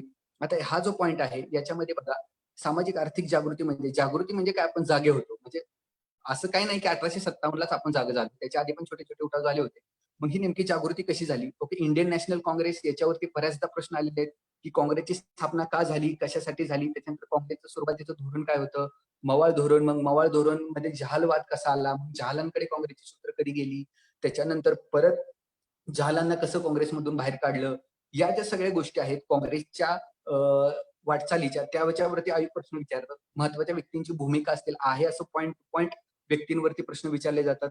आलं लक्षात. त्याच्यानंतर वृत्तपत्र मी जसं सांगितलं शिक्षण आणि वृत्तपत्र या दोनमुळे जी राष्ट्रीय चळवळ एक वेगळ्या उंचीवरती गेली त्या शिक्षण आणि वृत्तपत्राचं महत्व 100% एमपीएससी अधोरेखित करतं. भारतीय राष्ट्रवादाची निर्मिती. आता याच्यामध्ये काय आहे की राष्ट्रवाद म्हणजे काय की थोडंसं राष्ट्रपती जे जागृती असते त्याच्यामध्ये मग सामाजिक पार्श्वभूमी असेल, राष्ट्रीय वेगवेगळ्या संघटना असतील, शेतकऱ्यांचे उठाव झालेले असतील, ओके, काँग्रेसची स्थापना, मवाळ गट काय होता, झाल काय होता, मॉर्लिमेंटो सुधारणा, या सगळ्या गोष्टी पॉईंट 1.5 मध्ये आहेत. आता जो पॉईंट 1.6 आहे याच्यामध्ये भरपूर साऱ्या गोष्टी येतात. गांधी युग सुरू होतं. ओके, म्हणजे गांधीजी 1915ला भारतामध्ये आले, त्याच्यानंतर 1948 पर्यंत म्हणजे गांधीजींच्या युगामध्ये काय काय गोष्टी घडल्या. मग गांधीजींचं नेतृत्व असेल, वेगवेगळ्या चलेजाव चळवळ असेल, असहकार चळवळ असेल, त्याच्यानंतर गांधीजींना मदत करणारे वेगवेगळे व्यक्ती असतील, गांधीजींच्या जीवनपटाबरोबर वेगणारे व्यक्ती म्हणजे बाबासाहेब आंबेडकर, त्यांचा अस्पृश्यतावाद, ओके, त्यांच्याकडे मुस्लिम लीगची काय भूमिका होती, त्यांच्या वेगवेगळ्या पार्ट्या बघा आहे अशी नावे दिलेत. कृषक प्रजा पार्टी, हिंदू महासभेनं मग कुठं भाग घेतला, कुठं भारताला मदत केली, कुठे केली नाही, आलं लक्षात. साम्यवादी नेते, ह्या ही जी पॉईंट तुमच्या जरी आता काही लक्षात येत नसेल ना, तुम्हाला जरी आता वाटलं असेल नाही सर काय सांगतायत, पण एक गोष्ट नक्की आहे की या गोष्टींचं ज्ञान जोपर्यंत आपल्याला येत नाही तोपर्यंत आपण मुख्य परीक्षा पास होतो. ओके, त्यामुळं या मुख्य परीक्षेच्या गोष्टी काय आहेत त्या तुम्हाला इथं मी थोडंसं एक ओझरत्या शब्दामध्ये सांगतो. ओके, याच्यामध्ये नंतर आदिवासी चळवळ बघा. आदिवासी चळवळ म्हणजे आताच मागच्या एमपीएससी मध्ये पूर्वला परीक्षा विचारला होता, बिरसा मुंडांवरती प्रश्न विचारला होता, तो आहे असा इथून आला होता. ओके, म्हणजे तुम्हाला ज्यावेळेस प्रश्न बघता तुम्ही एखादा आयोगाचा, त्यावेळेस तो प्रश्न या कुठल्या तरी पॉइंटला रिलेट करत असतो. आलं लक्षात? म्हणून हा सिलेबस पार्ट असणं तुमचं हे मस्ट आहे, कंपल्सरी आहे. ओके. मग याच्यामध्ये आणि अजून कुठले मुद्दे येतात ते बघूयात आपण. त्याच्यामध्ये स्वातंत्र्योत्तर भारत बघा, जिथं राज्यसेवा मेन्सच्या परीक्षेमध्ये जिथं विद्यार्थी खूप कमी मार्क्स मिळवतात ते आहे स्वातंत्र्योत्तर भारत. स्वातंत्र्योत्तर भारत म्हणजे काय? स्वातंत्र्यानंतर भारत नेमका कसा बदलला. मग फाळणीचं सुरुवात होते फाळणी. ओके. स्वातंत्र्यानंतर पहिली गोष्ट कुठली झाली असेल तर ती फाळणी. त्यानंतर फाळणी असेल, संस्थानांचं विलिनीकरणावरती आहे याचा प्रश्न विचारला होता. भाषांतर प्रांत रचना असेल, फाजल अली आयोग असेल, धर कमिशन असेल, जेव्हीपी समिती, त्यानंतर नेहरूंचं अलिप्तवादी धोरण. अलिप्तवादी धोरण म्हणजे नॉन अलाइन मुवमेंट नेहरूंनी कशी चालवली, ती नॉन अलाइन मुवमेंट इंदिराजींनी परत पुढे कशी चालवली. त्याच्यानंतर वेगवेगळे राजकीय पक्ष असतील, आंतरराष्ट्रीय राजकारणामध्ये भारताची भूमिका, म्हणजे सुरुवातीला भारत हा अलिप्तवादी राहिला, म्हणजे ज्याला आपण नॉन अलाइन मुवमेंट म्हणतो ती चालवण्यामागे नेहरूंचा हात खूप मोठा होता. मग त्याच्यामध्ये भारत कसा पुढे गेला, कृषी, उद्योगधंदे, शिक्षण, विज्ञान आणि गांधींच्या नेतृत्वाचा उदय. बांगलादेशची निर्मिती इंदिरा गांधीजींनी कशी केली 1971 युद्धामध्ये नेमकी भारतानं कशी स्ट्रॅटेजी आखली आणि बांगलादेशला स्वातंत्र्य मिळवून दिलं. म्हणजे बघा ह्या ज्या गोष्टी आहेत ना, या गोष्टी स्वातंत्र्य उत्तर आहेत. आणि आपला अभ्यास कुठं संपतो, येऊन इतिहास आपण कुठं अभ्यासतो की 1947 पर्यंत भारत स्वतंत्र झाला की संपलं, असं नाहीये. राज्यसेवा मुख्य परीक्षेला एक पॉइंट असा आहे की पूर्णचे पूर्ण स्वातंत्र्योत्तर भारत त्याच्यामध्ये इन्व्हॉल्व्ह केलाय. सो इथं जे कमी लक्ष असतं ना, तिथं मुलं विद्यार्थी कमी मार्क्स मिळवतात आणि मग 1-2 मार्क्साने पोस्ट जाते. म्हणून काय की सिलेबस 2 पार्ट असणं गरजेचं आहे. बघा महाराष्ट्रातील निवडक समाजसुधारक आहे असे दिलेले आहेत. नावं दिसतात ना, आपण नोट्स काढत असताना किंवा अभ्यास करत असताना गोपाळ गणेश आगरकर, महात्मा फुले, महादेव गोविंद रानडे यांची जी नावं दिलीत ना, त्यांची सरळ सरळ नावं घेऊन त्यांच्याविषयी जेवढी माहिती मिळते तेवढी माहिती आपल्या म्हणजे कमीत कमी इतर समाजसुधारक विचारू द्या, ठीक आहे. पण सिलेबस मधला समाजसुधारकावरती जर प्रश्न आला आणि तो जर आपला चुकला तर आपण काहीतरी वेगळं करतोय 100% समजून घ्यायचं. म्हणजे बघा सरळ सरळ इथं समाजसुधारकांची नाव दिलेली आहेत. ओके. आता हा जो विषय आहे ना, याच्याकडे एक विद्यार्थ्यांचं खूप मोठं दुर्लक्ष असतं. महाराष्ट्राचा सांस्कृतिक वारसा, की नाट्य, कला, लावणी, आलं लक्षात? हा कुठंतरी इतिहासाचा भाग आहे का? असा आपल्याला प्रश्न पडतो. तर हा इतिहासाचा भाग आहे. म्हणजे हे पॉईंट नंबर 1.7 आणि पॉईंट नंबर 1.9 हा विशेष अभ्यास आहे, जिथं तुमचं खूप कमी लक्ष असतं. आणि हा टोटल सिलेबस राज्यसेवा मुख्य परीक्षेमध्ये 60 ते 70 मार्काला येतो, की जो तुम्ही व्यवस्थित हँडल करू शकता. चांगले मार्क्स मिळवलेले विद्यार्थी आहेत, ज्यांचं म्हणजे माझ्या काही मित्रांनी खूप चांगले मार्क्स या इतिहास विषयामध्ये मिळवलेले आहेत. सो तुम्ही ती स्ट्रॅटेजी वापरली की 100% त्याच्यामध्ये यश मिळू शकतं. ओके. तर राज्यसेवा पूर्व परीक्षेच्या बद्दल आपण बघितलं की पूर्व परीक्षा आणि मुख्य परीक्षामध्ये काय असतं ते नेमकं. आलं लक्षात? मग राज्यसेवा पूर्व परीक्षेमध्ये 15 ते 20 मार्काला इतिहास नेमका काय आहे, की आधुनिक भारताचा इतिहास महाराष्ट्राच्या विशेष संदर्भासह याचा अर्थ काय, महाराष्ट्राचा विशेष संदर्भ म्हणजे काय, या गोष्टी आपण बघितल्या. मुख्य परीक्षेमध्ये 1.1 ते 1.9 याच्यामध्ये नेमक्या कुठल्या कुठल्या गोष्टी येतात ते जस्ट बघितले आपण आणि ते किती मार्काला येतात ते आपण बघितलं.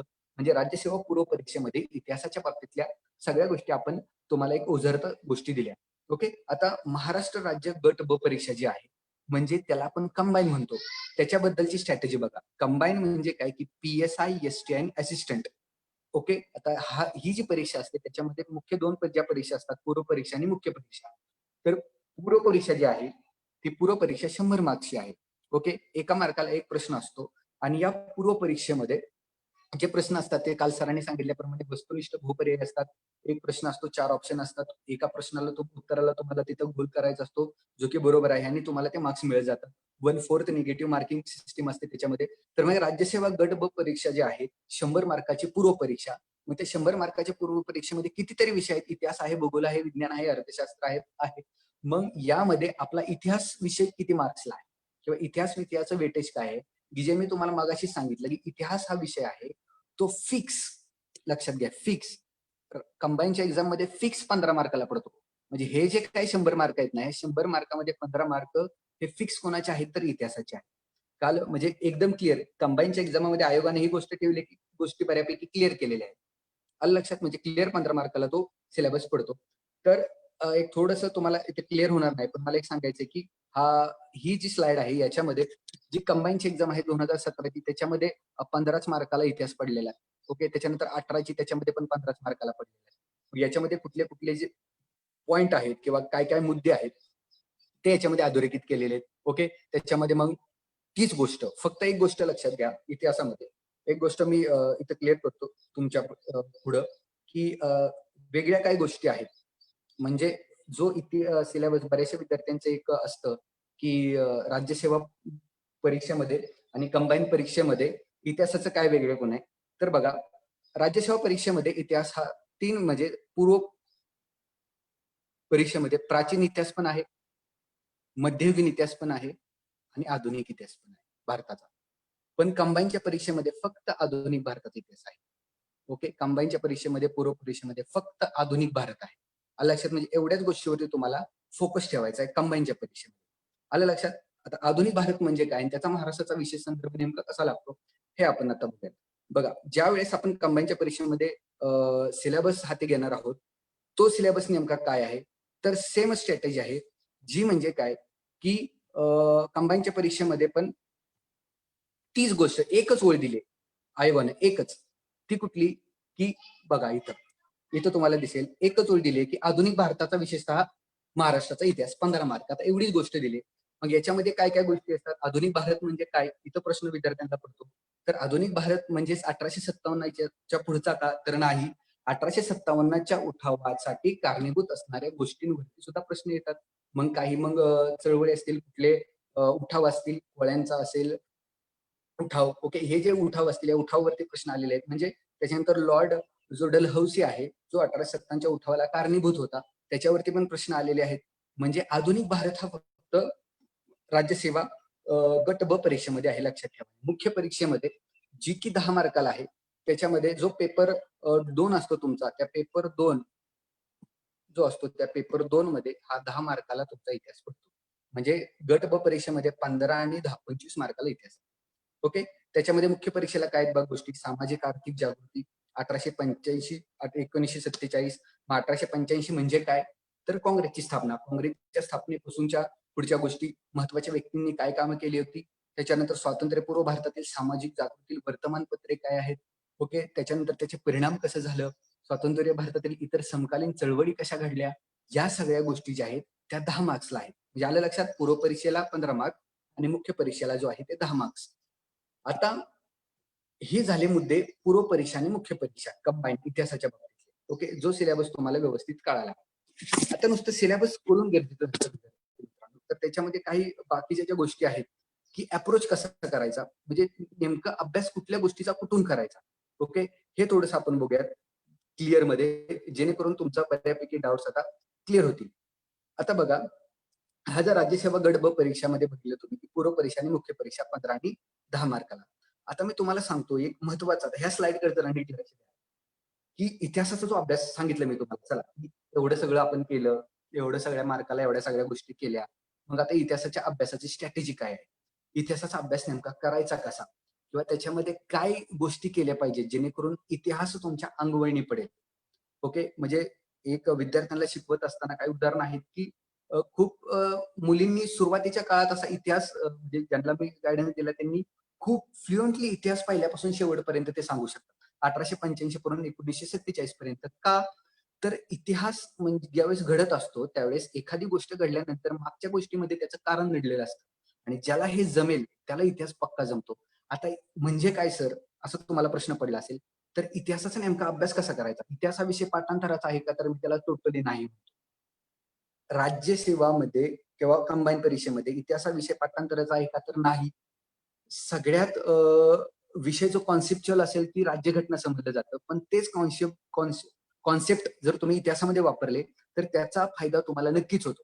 बघा, एक उदाहरण त्याच्यासाठी मी तुमच्या पुढे आणते की इंग्रज भारतामध्ये आले.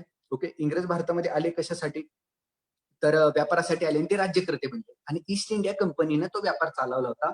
पुढे ईस्ट इंडिया कंपनीची सत्ता संपुष्टात आली, ब्रिटिश पार्लमेंटची सत्ता आली. ते नेमक्या गोष्टी काय झाल्या बघा, तुम्ही एक शब्द ऐकले असतील, आता तुम्ही इतिहासाचा किंवा स्पर्धा परीक्षेचा अभ्यास करताय त्याच्यामुळे तुम्ही एक शब्द ऐकले असतील की गव्हर्नर, गव्हर्नर जनरल, भारताचा गव्हर्नर जनरल, ह्या सगळ्या गोष्टी तुम्ही ऐकल्या असतील. ओके, आता याच्यामध्ये तुम्हाला क्लिअर बघा, नीट लक्ष द्या, इतिहासाचा अभ्यास करायचा कसा, मी तुम्हाला एक स्लाइडवरून एक कॉन्सेप्ट क्लिअर करून देतो, त्याचा तुम्हाला खूप सारा फायदा होईल. ज्यावेळेस ईस्ट इंडिया कंपनी भारतामध्ये आली त्यावेळेस ईस्ट इंडिया कंपनीचा एक प्रतिनिधी होता, ज्याला म्हणलं जायचं की बंगालचा गव्हर्नर, ज्याला काय म्हणलं जायचं, बंगालचा गव्हर्नर म्हणलं जायचं. मग तो पहिला गव्हर्नर कोण बंगालचा, तर तो रॉबर्ट क्लाइव्ह. मी सुरुवातीला एक गोष्ट सांगतो, जी तुम्हाला उजव्या साईडला गोष्टी दिसत आहेत, उजव्या साईडला त्या पाठांतराच्या गोष्टी, ते कुणी पाठ करू शकतं. ते कुणी पण पाठ करू शकतं आणि प्रश्न आला तर तो 100% त्याच्यावरती उत्तर काढू शकतो. ओके. आणि ही डावीकडची जी गोष्ट दिसते ना ती कॉन्सेप्टची विषय, कॉन्सेप्ट जे आयोगाला अपेक्षित असतं. आधी प्रश्न याची इथं येत होते, इथं ही जी माझी उजव्या साईडला स्लाइड मध्ये दिसते तुम्हाला, ते सगळ्यालाच येतं, पण जे डाव्या साईडला दिसतंय ना तो कॉन्सेप्ट काय आता बघा. बंगालचा गव्हर्नर होता, आल्या आल्या बंगालचा गव्हर्नर कोण झाला? रॉबर्ट क्लाइव्ह, म्हणजे ईस्ट इंडियाचा प्रतिनिधी, ज्याला गव्हर्नर म्हणलं जायचं. आणि ईस्ट इंडिया कंपनीची पहिल्यांदा जर कुठं त्यांनी सत्ता स्थापन केली तर ते बंगाल प्रांतामध्ये, आणि बंगालचा गव्हर्नर त्यांनी केला रॉबर्ट क्लाइव्ह. मग पुढे पुढे काय झालं की जसं आपण म्हणतो की भारताला सोने की चिडिया समजलं जायचं. मग या ज्या ईस्ट इंडिया कंपनीच्या अधिकाऱ्यांनी खूप मोठं भारतामधून संपत्ती न्यायला चालू केली. मग कुठंतरी ब्रिटिश पार्लमेंटला असं वाटलं की ईस्ट इंडिया कंपनी हे आपल्या ब्रिटिश साम्राज्याचं नाव खराब करते, म्हणून त्यांनी जो पहिला कायदा आणला तो आणला होता charter act 1773, regulating act 1773. Okay. मग त्यांनी काय केलं की बंगालचा गव्हर्नर हा बंगालचा गव्हर्नर जनरल बनला. ओके. आणि परीक्षेमध्ये प्रश्न विचारला जातो की कोणत्या कायद्यानं बंगालचा गव्हर्नर जनरल झाला? त्याचं उत्तर चार्टर ऍक्ट 1773. मग तो कोण झाला? ओके. तर तो झाला वॉरेन हेस्टिंग्ज. आता बघा, हे तुम्हाला पाठ करून लक्षात राहतं की पहिला बंगालचा गव्हर्नर जनरल झाला कोण? तर वॉरेन हेस्टिंग्ज. परंतु का झाला, कुठल्या कायद्याने झाला, ही गोष्ट तुमच्या महत्वाची आहे. ओके. म्हणजे हा जो वॉरेन हेस्टिंग्ज आहे तो शेवटचा बंगालचा गव्हर्नर, आणि त्याच्याच काळात कायदा बदलला म्हणून तोच काय झाला, पहिला बंगालचा गव्हर्नर जनरल झाला. आता नुसतंच इथं थांबलं का? तर नाही. त्याच्यानंतर अजून एक कायदा आला, इंडियन काउन्सिल ऍक्ट 1833चा. त्यानं काय केलं की बंगालच्या गव्हर्नरला भारताचा गव्हर्नर जनरल बनवला. आणि तो कोण झाला पहिला? William Bentinck. परीक्षेत प्रश्न आला की भारताचा पहिला गव्हर्नर जनरल कोण? उत्तर मुलं देतात विल्यम बेंटिंक. पण जर प्रश्न असा आला की कोणत्या कायद्यानं बंगालचा गव्हर्नर भारताचा गव्हर्नर जनरल बनला, तर ते 0 म्हणजे कमी कमी 0% अतिशयोक्ती होईल जरा. खूप कमी टक्के विद्यार्थ्यांना माहित असतं की ते इंडियन काउन्सिल ऍक्ट 1833 न झाला. ओके. इथपर्यंतच आपण थांबलो का? तर नाही. भारताचा गव्हर्नर जनरल हा व्हाईसरॉय कधी झाला? आपल्या प्रश्न जर आला की पहिला व्हाईसरॉय कोण, लगेच उत्तर देतात विद्यार्थी लॉर्ड केन. पण भारतीय सुशासनाचा कायदा आला होता 1958ला, ज्यानं ब्रिटिश ईस्ट इंडिया कंपनीची सत्ता संपुष्टात आली, ब्रिटिश पार्लमेंटची सत्ता आली, आणि म्हणून भारताचा गव्हर्नर जनरल हा व्हाईसरॉय बनला, आणि तो बनला लॉर्ड कॅनिंग. म्हणजे मला काय सांगायचंय की ह्या गोष्टी असतात पाठांतराच्या. काळ तुम्हाला एका खोलीत डांबला आणि अर्धा तास म्हणलं हे पाठ करा, तुम्ही असं पाठ करणार की परत कधी विसरणार नाही. पण कॉन्सेप्ट का झाला?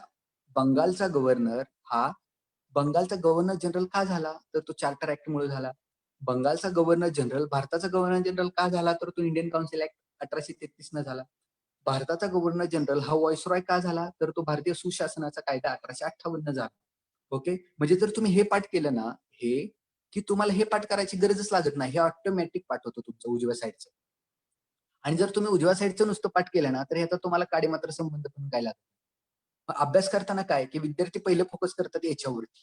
अरे कोण होता पहिला? कोण होता पहिला? आणि लायब्ररीमध्ये डिस्कस करताना पण अशीच प्रश्न विचारतात. तुला माहिती आहे का बंगालचा पहिला कोण, शेवटचा कोण? आता तुमच्या लक्षात नाही येऊ द्या की पहिला कोण, दुसरा कोण. पण कॉन्सेप्ट लक्षात घ्या की एखादी गोष्ट घडतेय तर ती का घडतेय, असा जर तुम्हाला अप्रोच ठेवला तुम्ही पहिल्यापासून, तर 100% तुम्ही स्पर्धा परीक्षेमध्ये खूप कमी लवकर सक्सेस मिळवू शकता. आणि हे सांगण्यासाठी हे उदाहरण खूप चांगलं आहे. खूप म्हणजे इतिहासामध्ये याच्यासारखं मी म्हणतो कॉन्सेप्च्युअल उदाहरण तुम्हाला भेटणार नाही. की का गोष्ट होते हे नेमकं? की 1857च्या उठावानंतरच जो तुमचा भारताचा गव्हर्नर जनरल तो व्हाईसरॉय का झाला? मग जो ईस्ट इंडिया कंपनीचा प्रतिनिधी होता तो भारतात गव्हर्नर जनरल होता. मग ईस्ट इंडिया कंपनीची सत्ता गेली, ब्रिटिश पार्लमेंटची सत्ता आली. ब्रिटिश पार्लमेंट म्हणजे काय? मग 1857च्या उठावानंतरच का गेले? ह्या सगळ्या गोष्टी तुम्हाला आपण ज्यावेळेस डिटेलमध्ये शिकवणार आहोत त्यावेळेस समजेल. पण मला सांगायचा काय मुद्दा लक्षात घ्या विद्यार्थी मित्रांनो, की गोष्ट का घडलीये ह्याच्या खोलात जर तुम्ही प्रयत्न केला ना जायचा, तर तुम्हाला 100% यश मिळतं. एमपीएससी मध्ये आयोग काय करतं की काही प्रश्न असे काढते की जे लिटरली सगळ्यांना येतील. पण काही प्रश्न असे असतात की जे ठराविक विद्यार्थ्यांना जमू शकतात, आणि ते जे प्रश्न जमतात त्याच्यावर तर खरं मेरिट लागतं. आलं लक्षात? सांगायचंय मला काय ते. तर तुम्ही कॉन्सेप्ट वरती लक्ष द्या. इतिहास हा विषय बरेचसे जण म्हणतात की पाठांतराचा आहे. पण माझं ह्याला पूर्ण विरोध आहे की हा इतिहास विषय पाठांतराचा नाही, तर तो कॉन्सेप्टचा आहे. तो कॉन्सेप्ट कसा रुजवायचा हे मी तुम्हाला आता इथं सांगितलं. ओके. चला आलं लक्षात. तर कॉन्सेप्च्युअली अभ्यास करायचा आपल्याला इतिहासाचा, ना की नुसतं पाठांतर. काही मुद्दे पाठांतराचे आहेत, कुठले आहेत ते मी पुढे तुम्हाला सांगणार आहे. आता महत्वाचे घटक का अभ्यास करत असताना की कंबाईनच्या परीक्षेच्या माध्यमातून असतील, कारण राज्यसेवेला आधुनिक भारताचा इतिहासाबरोबरच प्राचीन भारताचा इतिहास आणि मध्ययुगीन भारताचा इतिहास सुद्धा आहे. तर इथं मी काय तुम्हाला शिकवणार नाही की 1857चा उठाव का झाला, कधी झाला, त्याच्यामध्ये कुणी काय केलं, हे मी सांगणार नाही. पण अभ्यास करायचा कसा, स्ट्रॅटेजी कशी आखायची हे लक्षात घ्या. बघा, कुठलाही इतिहासाविषयी अभ्यास करत असताना नेहमी 3 गोष्टी करायच्या त्याच्यातल्या. कुठलीही गोष्ट घ्या तुम्ही. एक तर का झाली गोष्ट ती, एक तर ती गोष्ट झाली कशी, आणि त्या गोष्टीमुळे काय झालं. ओके, म्हणजे थोडीशी पार्श्वभूमी, ती गोष्ट झाली कशी, त्या गोष्टीचे परिणाम काय झाले. तर सुरुवातच करूत आपण 1857च्या उठावापासून. 1857चा बघा, कुठलाही अभ्यास करा तुम्ही, डायरेक्ट काय करतो तुम्ही, 1857चा उठाव अभ्यास करायला गेलं की आपलं एक गोष्ट पटकन जातं की काय ते बंदुकीला कातडी बितडी लावले होते आणि मग ते भावना दुखावल्या, मग ते पेटलं आणि मग त्याने बंदूक गोळी मारली त्या, आणि मग तिथनं चालू झाला उठाव. असं आहे का, फक्त एवढंच आहे का? फक्त त्या कातड्या लावल्यामुळेच 1857चा उठाव नाही घडला. त्याच्यामध्ये खूप सारी कारणं आहेत. मग ती धार्मिक कारणं असतील, लष्करी कारणं असतील, सामाजिक कारणं असतील, आर्थिक कारणं असतील. म्हणजे गोष्ट बघत असताना त्याच्या कारणापासून सुरुवात करायची की झालं का. ओके, कारण झालं का, त्याचा उठाव झाला कसा, कुठं कुणी नेतृत्व केलं. ओके, म्हणजे त्या कानपूरमध्ये कुणी केलं, त्याच्यानंतर बेगम हजरत महलनं कुठे केलं, आपल्या महाराष्ट्रामध्ये. आता एक तुम्हाला आयोगानं एक सरळ सरळ दिलंय कुठल्याही गोष्टीचा अभ्यास करत असताना, की महाराष्ट्राचा विशेष संदर्भ, की तुम्ही एक गोष्ट पक्क लक्षात ठेवा, की ज्यावेळेस तुम्ही अभ्यास करताय ना, महाराष्ट्राचा विशेष संदर्भ लागतोय का. 1857चा उठाव करताय तुम्ही. ओके, मग सगळं करतो आपण, कानपूर वगैरे सगळं करतो. मग ह्याचा महाराष्ट्राशी काय संबंध आहे का, तो बघितला पाहिजे. जो तो बघतो ना, त्याला बरेचसे प्रश्न टॅकल होतात. आलं लक्षात. म्हणजे काय, की मग नाशिकमध्ये पेठमध्ये भगवंतराव निळकंठरावांनी त्याचं नेतृत्व केलं, कोल्हापूरमध्ये केलं. ओके, आणि आपल्या औरंगाबाद, त्याच्यानंतर नागपूर असेल, देन बाकाबाई इंग्रजांची एकनिष्ठ राहिली. या ज्या गोष्टी आहेत ना, त्या महाराष्ट्राच्या संदर्भात कशा घडल्या, या पण तुम्हाला माहित असल्या पाहिजे. येते लक्षात. म्हणजे प्रत्येक गोष्टी इतिहासाचा अभ्यास करत असताना आपल्या महाराष्ट्राशी काय संदर्भ लागतोय का, हे बघणं गरजेचं.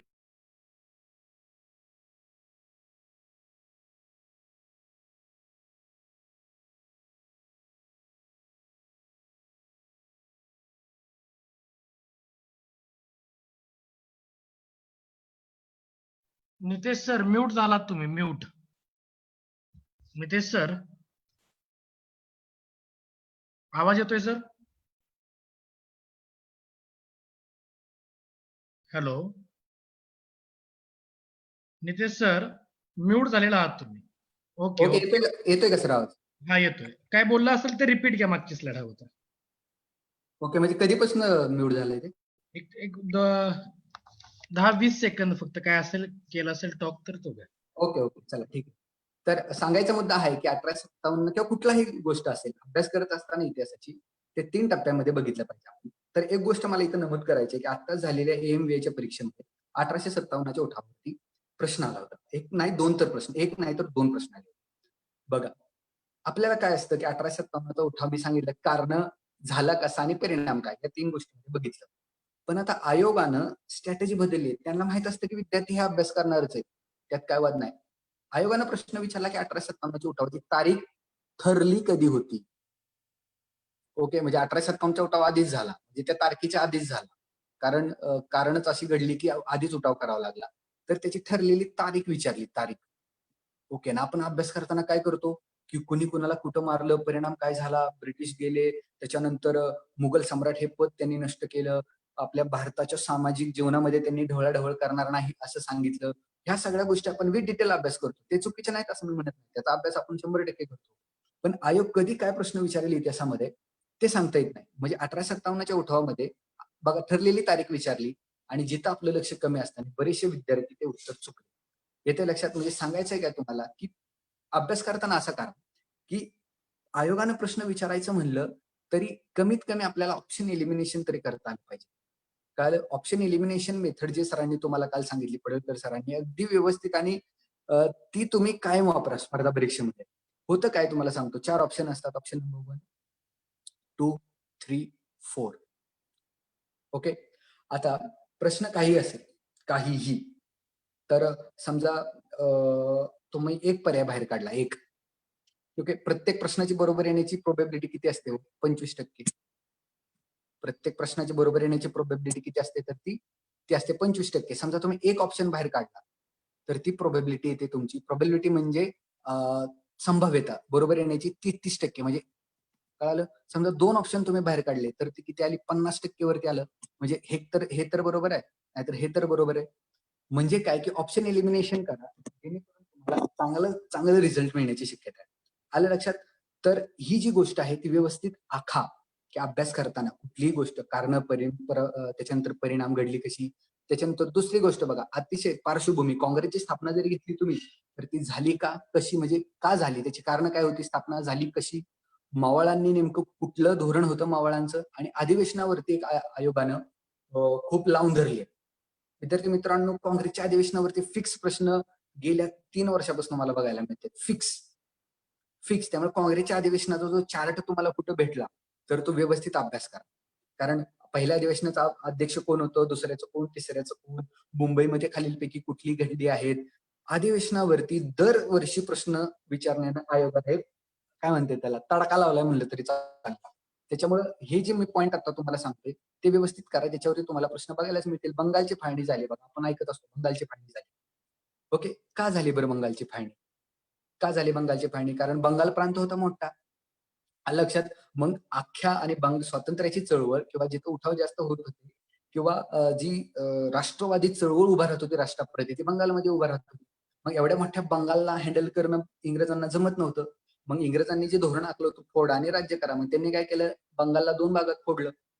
मग त्यांनी काय ठरवलं, की या भागात आपण कंट्रोल करून या पण भागात कंट्रोल करू. मग त्यांनी हिंदूंना आणि मुस्लिमांना पहिलं फोडलं, कळालं, जेणेकरून त्यांची एकी होऊ नये आणि आपल्या विरोधात कट कारस्थान करू नये म्हणून. मग ही जी पार्श्वभूमी आहे बंगालच्या फाळणीची, ती ही आहे. कळालं? त्यांनी कारण दिलं की प्रशासनाची सोय, आम्हाला राज्यकारभार नीट करता येत नाही म्हणून आम्ही बंगालची फाळणी केली, हे त्यांनी कारण दिलं. पण ऍक्च्युली कारण वेगळं होतं.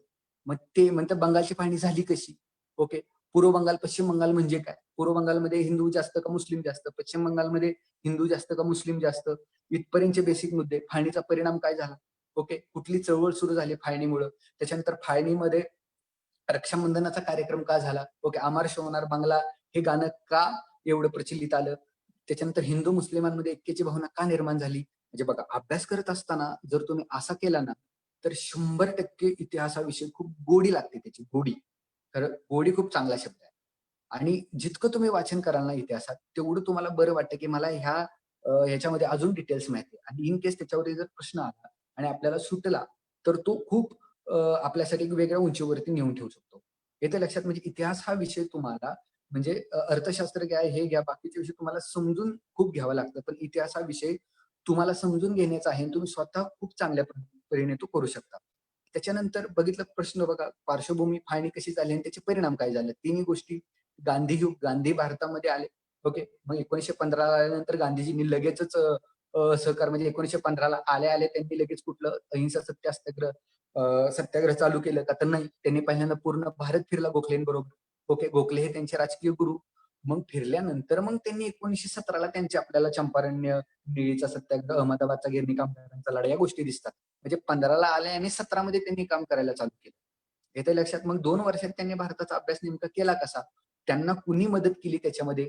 त्याच्यानंतर मग गांधीजींचं जे अहिंसा होती, सत्याग्रह होता, त्याचं नेमकं त्यांनी कॉम्बिनेशन कसं केलं? मग त्याच्यामध्ये ज्या मोठ्या मोठ्या चळवळी उभा राहिल्या, असहकार चळवळ असेल, त्याच्यानंतर सविनय कायदेभंगाची चळवळ असेल, त्याच्यानंतर वैयक्तिक सत्याग्रहाची चळवळ असेल, ह्या चळवळी घडल्यात. ओके. आणि त्याला खूप राष्ट्रीय स्वरूप होतं. आणि ज्याचं म्हणजे स्वातंत्र्य काय, आपल्याला बरेचसे विद्यार्थी म्हणतात की 1942चं जे चिलेजेव आंदोलन घडलं, ते इतकं जोरात होतं की आपल्याला लगेच 5 वर्षात 1947ला स्वातंत्र्य मिळालं. असं आहे का? तर ते साफ चुकीचं आहे. कळालं? स्वातंत्र्य हे काय नुसतं 1942च्या चिलेजेव आंदोलनाने मिळाले का? तर अजिबात नाही. त्याच्यामध्ये बारीक बारीक गोष्टी, म्हणजे म्हणतो ना आपण, एक मोठा घाव दगड तोडण्यासाठी छोटे छोटे घाव घालतो आणि शेवटच्या घावाला दगड तुटतो, तर मग शेवटचा घाव महत्वाचा का? तर अजिबात नाही. आलं लक्षात? म्हणजे असहकार चळवळीने नेमकं काय काम केलं, त्याच्यानंतर सविनय कायदेभंगाने काय काम केलं, त्याच्यानंतर चिलेजेव चळवळीने काय काम केलं, आणि हे चळवळी ज्या आहेत, ज्यांना आपल्याला स्वातंत्र्य मिळालं, त्या चळवळींचा अभ्यास आपल्याला वेगवेगळ्या टप्प्यात करायचा आहे. आता उदाहरण घ्यायचं म्हणून आपण असहकार चळवळीचं घेऊया. बघा, आता असहकार चळवळीचा अभ्यास करत असताना विद्यार्थी कुठून सुरू करतात की असहकार चळवळीचा ठराव जो कोलकाता अधिवेशनामध्ये मांडला, नागपूर अधिवेशनामध्ये आपण माहिती आहे की तो पारित झाला, इथून अभ्यासाला चालू करतात. तर मग तिथून आहे का? तर नाही. असहकार चळवळ झाली का याची पार्श्वभूमी बघणं गरजेचं आहे. मग त्याची पार्श्वभूमी कुठली आहे? काल जवळजवळ 3 महत्वाच्या पार्श्वभूमी आहेत. त्याच्यामध्ये तुमचा रौलट कायदा असेल, ओके. त्याच्यानंतर जो अमृतसर पंजाबमध्ये घडलेला जालियनवाला बाग हत्याकांड असेल, ओके. त्याच्यानंतर तुर्कस्तानच्या पार्श्वभूमीवर भारतामध्ये झालेली खिलाफत चळवळ असेल. या चळवळीमुळं कुठंतरी इंग्रजांच्या विरुद्ध एक मत तयार होऊ लागला, प्रवाह तयार होऊ लागला आणि त्याच्यामुळं असहकार चळवळ झाली. आलं लक्षात? म्हणजे ही पार्श्वभूमी कधीच आपण बघत नाही. असहकार चळवळ म्हणलं की सुरुवात करतो लगेच नागपूर आणि कलकत्ता अधिवेशनापासून आणि आयोग प्रश्न विचारतो पार्श्वभूमीवर. जसं की मी तुम्हाला सांगितलं 1857च्या उठावाचा प्रश्न कसा विचारला. ओके. म्हणजे पार्श्वभूमी बघायची नाही आणि डायरेक्ट मुद्द्याला हात घालायचा. इथं चुकतं. इतिहास विषय मग मार्क न मिळण्याचं कारणच हे आहे, की डायरेक्ट मुद्द्याला हात घालणं असं चालेल का? तर अजिबात नाही. पार्श्वभूमी काय आहे? मग रौलट कायदा, सिडनी रौलटनं नेमकं काय आणला होता? जालियनवाला बाग. मग ते का? कुठल्या 2 नेत्यांना अटक केली होती? मग कुणी गोळीबार केला? आदेश कुणी दिले? उधम सिंगने का मारलं पुरवायरला? या सगळ्या गोष्टी मग डिटेलमध्ये आपण बघणारच आहोत. खिलाफत चळवळ, ओके. जे पहिलं महायुद्ध होतं त्याच्यामध्ये जो खलिफा होता त्या खलिफाला च्या विरुद्ध करणार नाही कारवाई असं इंग्रजांनी भारतीय मुस्लिमांना आश्वासन दिलं होतं. परंतु नंतर एक तह लादला ज्याच्यामुळे तुर्कस्तानचं जे साम्राज्य होतं ते तुकडे तुकडे केले त्याचे, म्हणून भारतामध्ये खिलाफत चळवळ उभी राहिली, जिला परत काँग्रेसनं पाठिंबा दिला. ह्या सगळ्या गोष्टी झाल्यानंतर असहकार चळवळ उभी राहिली. मग इथून अभ्यास सुरू करायचा असतो आपल्याला या 3 कारणांवरून, ना की डायरेक्ट कलकत्ता आणि नागपूर अधिवेशनाला हात घालायचा. मग चळवळ झाली कशी? कुणी कुणी त्या चळवळीमध्ये सहभाग घेतला? असहकार म्हणजे काय? कुठल्या कुठल्या गोष्टी त्याच्यामध्ये येत होत्या? याचा तंतोतंत अभ्यास केला पाहिजे. कळालं? आणि जे खूप गरजेचं आहे. आणि एक गोष्ट क्लिअर. अजून एक उदाहरण म्हणजे खूप चांगल्या प्रकारे मला तुम्हाला इथे देता येईल असहकार चळवळीचा, की अभ्यास करताना ना विद्यार्थी डायरेक्ट ह्याचा कच्चून अभ्यास करतात चळवळीचा. असहकार चळवळ, मग इथं हे असं झालं, एवढे एवढे मुद्दे होते असहकारमध्ये, मग यांनी वकिली करण्यास विरोध केला, मग हे राष्ट्रपती उभे राहिले, इथं परदेशी मालावरती बहिष्कार घातला. डिटेलमध्ये करतात. करत नाहीत का या 2 गोष्टी, पार्श्वभूमी आणि परिणाम. मी सांगितलं तुम्हाला पार्श्वभूमी म्हणजे काय? रौलट कायदा, जालियनवाला बाग हत्याकांड आणि खिलाफत चळवळ. परिणाम काय झाला असहकार चळवळीचा? खालीलपैकी कोणता परिणाम असहकार चळवळीचा आहे? असा परीक्षेमध्ये प्रश्न येतो. मग तिथं आपल्याला कळतं की परिणाम काय आपण अजून बघितलंच नाही. कारण असहकार चळवळीचा सगळ्यात मोठा परिणाम काय असेल तर ते एका पक्षाची स्थापना, तो पक्ष म्हणजे कुठला? स्वराज्य पक्ष. डायरेक्ट हिंट करते. डायरेक्ट आयोग इथंच येतं. असहकार चळवळीचा खालीलपैकी कोणता परिणाम आहे? वेगवेगळे ऑप्शन देताना एक असतं स्वराज्य पक्षाची स्थापना. मग आपल्या डोक्यात येतं काय रे स्वराज्य पक्ष हा असहकार चळवळीच्या परिणाम कसं काय असू शकेल? पहिला आपण ऑप्शन बाजूला काढतो, स्वराज्य पक्ष असू शकणार नाही. पण असहकार चळवळ गांधीजींनी त्यांच्या बरोबर चालणाऱ्या माणसांना विचारात घेतली नाही आणि अचानकच चौरी चौरा घटनेनंतर थांबवली. आणि ज्याच्यामुळे मोतीलाल नेहरू आणि चित्तरंजन दास यांना वाईट वाटलं आणि त्यांनी स्वराज्य पक्षाची स्थापना केली. येतं लक्षात? म्हणजे असहकार चळवळीचा परिणाम स्वराज्य पक्षाची स्थापना. ही गोष्ट ज्याला कळाली तो खरं इतिहासामध्ये चांगले मार्क्स मिळवू शकतो.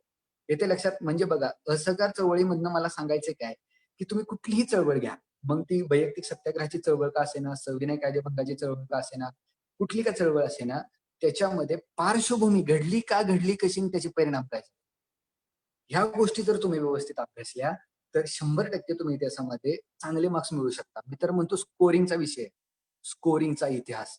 आलं लक्षात? मुद्दा लक्षात आला कॉन्सेप्ट तुमच्या? चला पुढे जाऊत आपण. थोडं अजून डिटेलमध्ये काही गोष्टी तुम्हाला सांगायच्या आहेत, ज्या की खूप गरजेच्या आहेत. आता इथं बघा, इथं क्लिअर लक्ष द्या, की अजून साऱ्या गोष्टी आहेत बघा. स्वराज्य पक्ष स्थापना मी तुम्हाला सांगितलं असेल. सायमन कमिशन, नेहरू रिपोर्ट, गोलमेज परिषदा, भारतीय कायदा, दुसरे महायुद्ध, वैयक्तिक सत्याग्रह चळवळ, क्रिप्स, चले जाव, त्रिमंत्री, माउंटबेटन. ओके. हे सगळं तुम्हाला काही माहित नाही. जस्ट नावं तुम्ही कुठेतरी ऐकली असतील आणि आता बघत आहात. ओके. ठीक आहे. करेक्ट. तुमचं त्याच्यामध्ये दुमत नाही की तुम्ही ह्याचा अभ्यास आता मी काय तुम्हाला प्रश्न पण विचारणार नाही. पण जो नवीन विद्यार्थी असतो ना, तो नवीन विद्यार्थी आणि एक वर्षभराचा अभ्यास केल्यानंतर विद्यार्थी याच्यामध्ये काहीतरी फरक असला पाहिजे. ओके. आता ज्यावेळेस एका वर्षाचा अभ्यास करणारा जो विद्यार्थी ह्या इमेजकडे बघेल, त्यावेळेस त्याला काहीतरी लिंकेजेस दिसले पाहिजे. ओके, म्हणजे तुम्ही असा अभ्यास करा की ज्यावेळेस तुम्ही त्याच्याकडे बघणार आहे त्यावेळेस तुम्हाला त्यातनं काहीतरी धागेदोरे सापडले पाहिजे. मग इतिहास मी तुम्हाला पहिल्यापासून सांगतो की लिंकचा अभ्यास आहे. याची लिंक, या गोष्टीची लिंक उद्या काय घडणार आहे त्याच्यामध्ये आहे. उदाहरण मी तुम्हाला अजून एक गोष्ट सांगतो, इथं लक्ष द्या. आता ही स्लाइड तुम्ही बघितल्यानंतर तुम्हाला काय दिसत नाही, बाबा सरांनी काहीतरी पॉईंट दिलेले आहे. पण आता जर मी तुम्हाला ही जी गोष्ट सांगणार आहे ती जर गोष्ट तुम्हाला समजली तर तुम्हाला 100% अजून क्लिअर होईल की इतिहासाचा अभ्यास करायचा आहे. एक कायदा आला होता भारतामध्ये 1919चा, त्याला म्हणलं जातं मॉन्टेगी चेम्सफोर्ड कायदा. ओके, त्या मॉन्टेगी चेम्सफोर्ड कायद्यामध्ये काय सांगितलं होतं की भारतीयांना दर 10 वर्षांनी स्वातंत्र्याचा हप्ता देण्यात येईल. ओके, ही गोष्ट सांगितली होती, स्वातंत्र्याचा काय तर हप्ता. बघा आता नीट बघा, आपल्याला शिकायचा आहे कसा इतिहास. 1919ला सांगितलं की दर 10 वर्षांनी तुम्हाला स्वातंत्र्याचा हप्ता देण्यात येईल. मग आता हा स्वातंत्र्याचा हप्ता नेमका द्यायचा कसा, तर याचा अभ्यास करायचा होता. स्वातंत्र्याचा हप्ता द्यायचा म्हणजे द्यायचा कसा, याचा अभ्यास करण्यासाठी जे कमिशन आणलं होतं ना त्याला म्हणतात सायमन कमिशन. ओके, म्हणजे भारतीय स्वातंत्र्याला नेमका हप्ता द्यायचा कसा, त्याचा अभ्यास करण्यासाठी जे कमिशन आलं त्याला म्हणायचं सायमन कमिशन. मग सायमन कमिशननं बघितलं, बाबा स्वातंत्र्याचा हप्ता द्यायचा आहे कसा आपल्याला. मग स्वातंत्र्याचा हप्ता द्यायचा आहे कसा, मग त्यांनी रिकमेंडेशन केल्या, शिफारसी केल्या. त्या शिफारसींचा अभ्यास करण्यासाठी एक परिषदा भरवल्या, त्याला म्हणायचं गोलमेज परिषद. बघा, म्हणजे गोलमेज परिषदेचं कारण सायमन कमिशन मध्ये, सायमन कमिशनचं कारण 1919 कायद्यामध्ये. मग गोलमेज परिषदेचा अभ्यास केल्यानंतर मग आता हप्ता द्यायचा कसा स्वातंत्र्याचा, या गोष्टीचा उलगडा म्हणजे ह्या स्वातंत्र्याचा हप्ता म्हणजेच भारत सरकारचा कायदा 1935. बघा, आता एक गोष्ट लक्षात घ्या की सुरुवातीला तुम्हाला काय त्यात दिसत नव्हतं, पण जसं का मी सांगितलं की ह्याची लिंक ह्याच्यात आहे, ह्याची लिंक ह्याच्यात आहे, तुम्हाला ते क्लिअर व्हायला लागलं. म्हणजे 1919चा हप्ता कसा द्यायचा होता त्याचा अभ्यास करण्यासाठी सायमन कमिशन आलं. सायमन कमिशनच्या शिफारसींचा अभ्यास करण्यासाठी गोलमेज परिषद आल्या. गोलमेज परिषदेतनं जी गोष्ट बाहेर आली ती म्हणजे भारत सरकारचा कायदा 1935. आणि भारत सरकार कायदा 1935चा जवळजवळ खूप मोठा इफेक्ट हा आपला भारतीय राज्यघटनेवरती आहे. आणि या भारतीय राज्यघटनेचा खूप मोठा इफेक्ट आपल्या जीवनावरती आहे.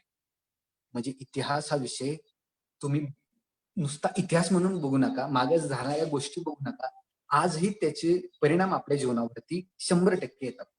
ओके, म्हणजे बघा, सांगायचं आहे काय मुद्दा की तुम्हाला लिंकेजेस फाइंड आउट करता आले पाहिजे की का झाली बाबा 1935 भारत सरकारचा कायदा आला, म्हणजे तो का आला, तर गोलमेज परिषदांमुळे आला. गोलमेज परिषदा का भरल्या, सायमन कमिशनचा अभ्यास करण्यासाठी भरल्या. सायमन कमिशन का आली, तर 1919चा जो मॉन्टेगी चेम्सफोर्ड कायदा होता त्यात सांगितलं होतं.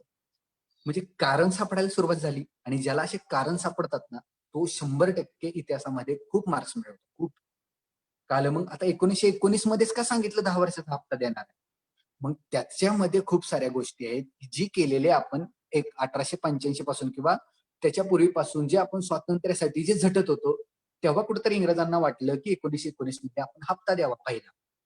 येते लक्षात. म्हणजे मुद्दा सांगायचा हा आहे की इतिहासाकडे फक्त 1857चा उठाव कर पाठ मूल विद्यार्थी घेतात, 1857चा उठाव करतात, परत डायरेक्ट असहकार चळवळ घेतात, परत कुठंतरी माग परत बंगालच्या फाळणीकडे येतात. असा अभ्यास करून चालत नाही.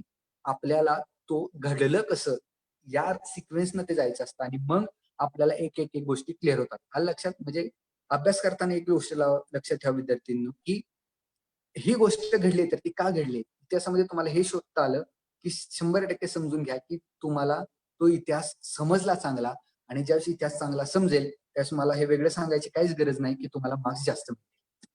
ओके, त्याच्यानंतर बघा महत्वाचे गव्हर्नर, मी आता सांगितलं गव्हर्नर. त्याच्यानंतर समाज सुधारक करत असताना काय करायचं नेमकं, की दिसलं समाज सुधारक बस वाचायला असं नाही, पूर्ण नाव आयोगानं विचारलंय. ओके, त्याच्यानंतर जन्म कुठे झालाय त्या समाज सुधारकाचा, त्या जन्माचं गाव काय, त्याचं गाव कुठलं, प्रभाव, गांधीजींवरती कुणाचा प्रभाव होता, आगरकरांवरती कुणाचा होता, फुलेंवरती कुणाचा होता, याच्यावरती आयोगानं विचारले प्रश्न. त्याच्यानंतर कार्य काय केलं त्या समाज सुधारकानं, त्या समाज सुधारकानं कुठली पुस्तकं काढली, त्या समाज सुधारकानं कुठलं वर्तमानपत्र काढलं, त्या समाज सुधारकानं कुठली संघटना काढली, या सगळ्या गोष्टी आयोग विचार. आता इथं मी तुम्हाला क्लिअर सांगतो की इथं विषय येतो पाठांतराचा. तुम्ही इथं कॉन्सेप्ट नाही लावू शकत. म्हणजे मला सांगण्यासाठी ही म्हणजे वाईट वाटतं किंवा वाईट म्हणू शकत नाही, पण इथं ज्याचं पाठांतर चांगलं ना, डायरेक्ट बोलतो मी, म्हणजे कुणाला चुकीचं वाटलं तरी चालेल, समाज सुधारक या गोष्टीमध्ये ज्याचं पाठांतर चांगलं त्याला मार्क. इथं कॉन्सेप्ट नावाचा प्रकार अजिबात. ओके, मग समाज सुधारक करत असताना बरेचसे विद्यार्थी समाज सुधारक त्यांना का अवघड जातं, का त्यांना मार्क कमी मिळतात, कारण त्यात कॉन्सेप्ट नसतो. पण एक गोष्ट आहे की जर तुम्ही समाजसुधारक अशा कॉलम मध्ये तयार केले, असं जी मी पॉईंट सांगितले त्या पॉईंटनुसार जर तुम्ही प्रत्येक समाजसुधारकाला त्या साच्यामध्ये बसवलं तर 100% तुमच्या रिझल्टमध्ये इम्प्रुव्हमेंट होईल. ओके, मग समाजसुधारक करत असताना डायरेक्ट वाचायला घ्यायचं नाही, तर ह्या साच्यामध्ये तो बसतोय का? काय होतं, विद्यार्थी पूर्ण अख्खा समाजसुधारक वाचतात आणि मग विचारलं ना पूर्ण नाव काय माहित नाही, जन्म कुठे झाला माहित नाही, प्रभाव कोणाचा होता माहित नाही, कार्य माहित नाही, पुस्तकं माहित नाही, त्या समाजसुधारक वाचून फायदा काय? काहीच नाही. ह्या गोष्टी त्याच्यामध्ये क्लिअर होत आहेत का? या गोष्टी तुम्हाला बघितल्या पाहिजेत. क्रांतिकारी चळवळीवरती पण प्रश्न दर एका वर्षानंतर विचारला जातो. क्रांतिकारी चळवळ झाली कशी, त्याच्यामध्ये कुठले कुठले मुद्दे येत आहेत. ओके, कोणी कुणाला मारलं, कसं मारलं, या पण ट्रेमेंडस इंटरेस्टिंग गोष्टी आहेत ज्याच्यामध्ये तुम्हाला चांगली मार्क्स मिळू शकतात. संयुक्त महाराष्ट्र चळवळ, इथं थोडस मी तुम्हाला जास्त एक मुद्दा सांगतो. 1 मिनिट फक्त.